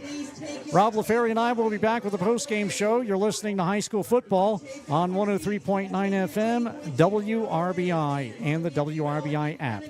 Franklin County Farmers Mutual Insurance at 125 Main Street in Brookville was founded in 1900. And they're not just for farmers. Get your auto and home insurance through Franklin County Farmers Mutual Insurance Company, too. Visit their website at fcfminsurance.org. Looking for a local insurance company with local agents? Look no further. Franklin County Farmers Mutual Insurance. Not just for farmers. Franklin County Farmers Mutual Insurance at 125 Main Street in Brookville was founded in 1900. And they're not just for farmers. Get your auto and home insurance through Franklin County Farmers Mutual Insurance Company, too. Visit their website at fcfminsurance.org. Looking for a local insurance company with local agents? Look no further. Franklin County Farmers Mutual Insurance. Not just for farmers. Your free source for local sports. WRBI. And it is a final in this Class 1A South Semi-State, the South Putnam Eagles, showing why they are the number 2 team in the state in 1A. They made halftime adjustments. They did not play well in the first half, and they gave Milan all kinds of opportunities, but they did have the lead at the half. They made the adjustments they needed to make at halftime, and they came out and opened up a can of it on the Milan Indians in the second half. Your final score tonight, South Putnam 40, Milan 7. The Eagles of Coach Chuck Sorrell go to 12-2 on the year. They advance to the 1A state championship game next Friday morning at 11 o'clock at Lucas Oil Stadium against Pioneer. They lead going away over South Adams in the North semi-state. So it will be South Putnam and Pioneer next Friday morning as the Eagles across the way and their fans celebrate. And the Milan Indians huddling up off to our left, and the final time that they will gather as a team for 2025. Scoring rundown looks like this. In the first quarter, South Putnam got on the board first. A Drew Klein 20-yard quarterback keeper with 4:33 to go in the first. The extra point try failed, and it was 6-0 South Putnam. Milan got on the scoreboard for the first and only time tonight. They had the lead. Wyatt Marsh, a 4-yard touchdown run with 1:46 to go. Nick Voss added the extra point, and it was 7-6. And then South Putnam grabbed the lead with 55 seconds to go in the half. Drew Klein, a 24-yard touchdown pass to Hunter Tinchler, and he had that outstretched arms. Was stumbling forward and came up with it in the left pylon of the end zone off to our left. And the 2-point conversion was good on the run, made it 14-7. That's how things stood at the half. And then with 6:33 to go in the third, Klein with his third touchdown pass of the night. This a 47-yard strike to Branson Ensign. Aiden Beasley added the extra point, made it 21-7. Ty Benton, the second leading rusher in the state. You knew that he was going to get his, and he got his all right. 59-yard touchdown run. With 4:44 to go in the third, the extra point try failed on a bobbled snap. 27-7 was the score. Then Klein with his fourth touchdown pass of the night. This one an 88-yard strike to Blake Witt, who streaked down the sideline. The kick failed, and it was 33-7. And the final score of the night came with 3:37 to go in the fourth. Briar Cook capped off a 1-yard run in which he was the workhorse on that with all but one carry. The one carry that he didn't have was more of a fluke, a deflection into the hands of Benton. But he capped off the drive. The kick was good, made it 40-7, and that's how things end up. So South Putnam 12-2 on the year as they advance. Milan ends a fine season at 7-5. Yeah, and again, we talked about it just a few minutes ago. I think with Milan, there's the obvious sting of being one game shy of playing for a state championship. It's only the second time it's happened in program history here for Milan High School football, the last time being back in 1996. So a huge run that has a disappointing ending tonight, but nothing to hang your head about. You've been able to take our area in your Milan community on a huge ride here over the past 2-3 weeks, and something that these kids are going to remember for a lifetime. So in the grand scheme of things, in the grand scheme of life, this is going to be something to treasure and something that these players, these coaches, these fans are going to hold very close to their heart. And just think of the reunions from years from now. Absolutely. I mean, that's always the fun part of it, that they come back on alumni weekend or homecoming, something along those lines. They'll have a reunion of this team and talk about what they accomplished. And, as Ryan Lankfordman said on Coach's Corner Monday night, East Central got knocked out last week. Lawrenceburg got knocked out last week. So Milan was the only game in town this week. And nothing to hang their head on. No, not at all. And, you've had some tremendous backing from all of southeastern Indiana for this Milan team. A lot of, area schools having fans coming over. We made mention, the city of Lawrenceburg just being so incredible today, bringing the extra bleachers over to the school and getting them set up. And, at the end of the day, you're the last team standing in the area, which says a lot considering the talent that we had in southeastern Indiana. So in a special 2025, some highs, some lows. At the end of the day, even though tonight is a loss, Milan is ending on quite the high note, and something that has been fun to go through here for the past 2-3 weeks. It really has, and it has been a fun football season here, and enjoyed spending time with you when you were available. Yes, and hopefully come next fall, the dates will be even more available for me. But no, it's been fun to be back in this area and calling high school football, and I think next year is going to be another special year, because I think, we've talked about it. Milan's going to have some talent back. We know East Central's going to have plenty of talent back. We're very hopeful that Batesville is back and improved. North Decatur, we've still got some very good football teams, and I think as the years just continue to progress, even with South Putnam tonight, even though they come away with a big win, there's other areas of the state finding out that this area is no joke, and there are some real contenders to deal with in southeastern Indiana. Yeah, and Coach Sorrell even mentioned that in his pregame comments, the fact that he took a look at what Milan is able to accomplish, and really the type of football that is played in this part of the state. The fact that you've got those perennial powers in East Central and Lawrenceburg. Of course, Batesville, a young team this year, and some guys. They had to step up as freshmen, sophomores, juniors. They found out it was a whole different ball game. Just because you went to the semi-state a year ago, you don't just show up and get things going and step on the field and expect to accomplish. I mean, they learned some hard lessons as we talked to Evan Ulrey about it, and of course Jake Miners in his comments, his post-game comments, are talking about his.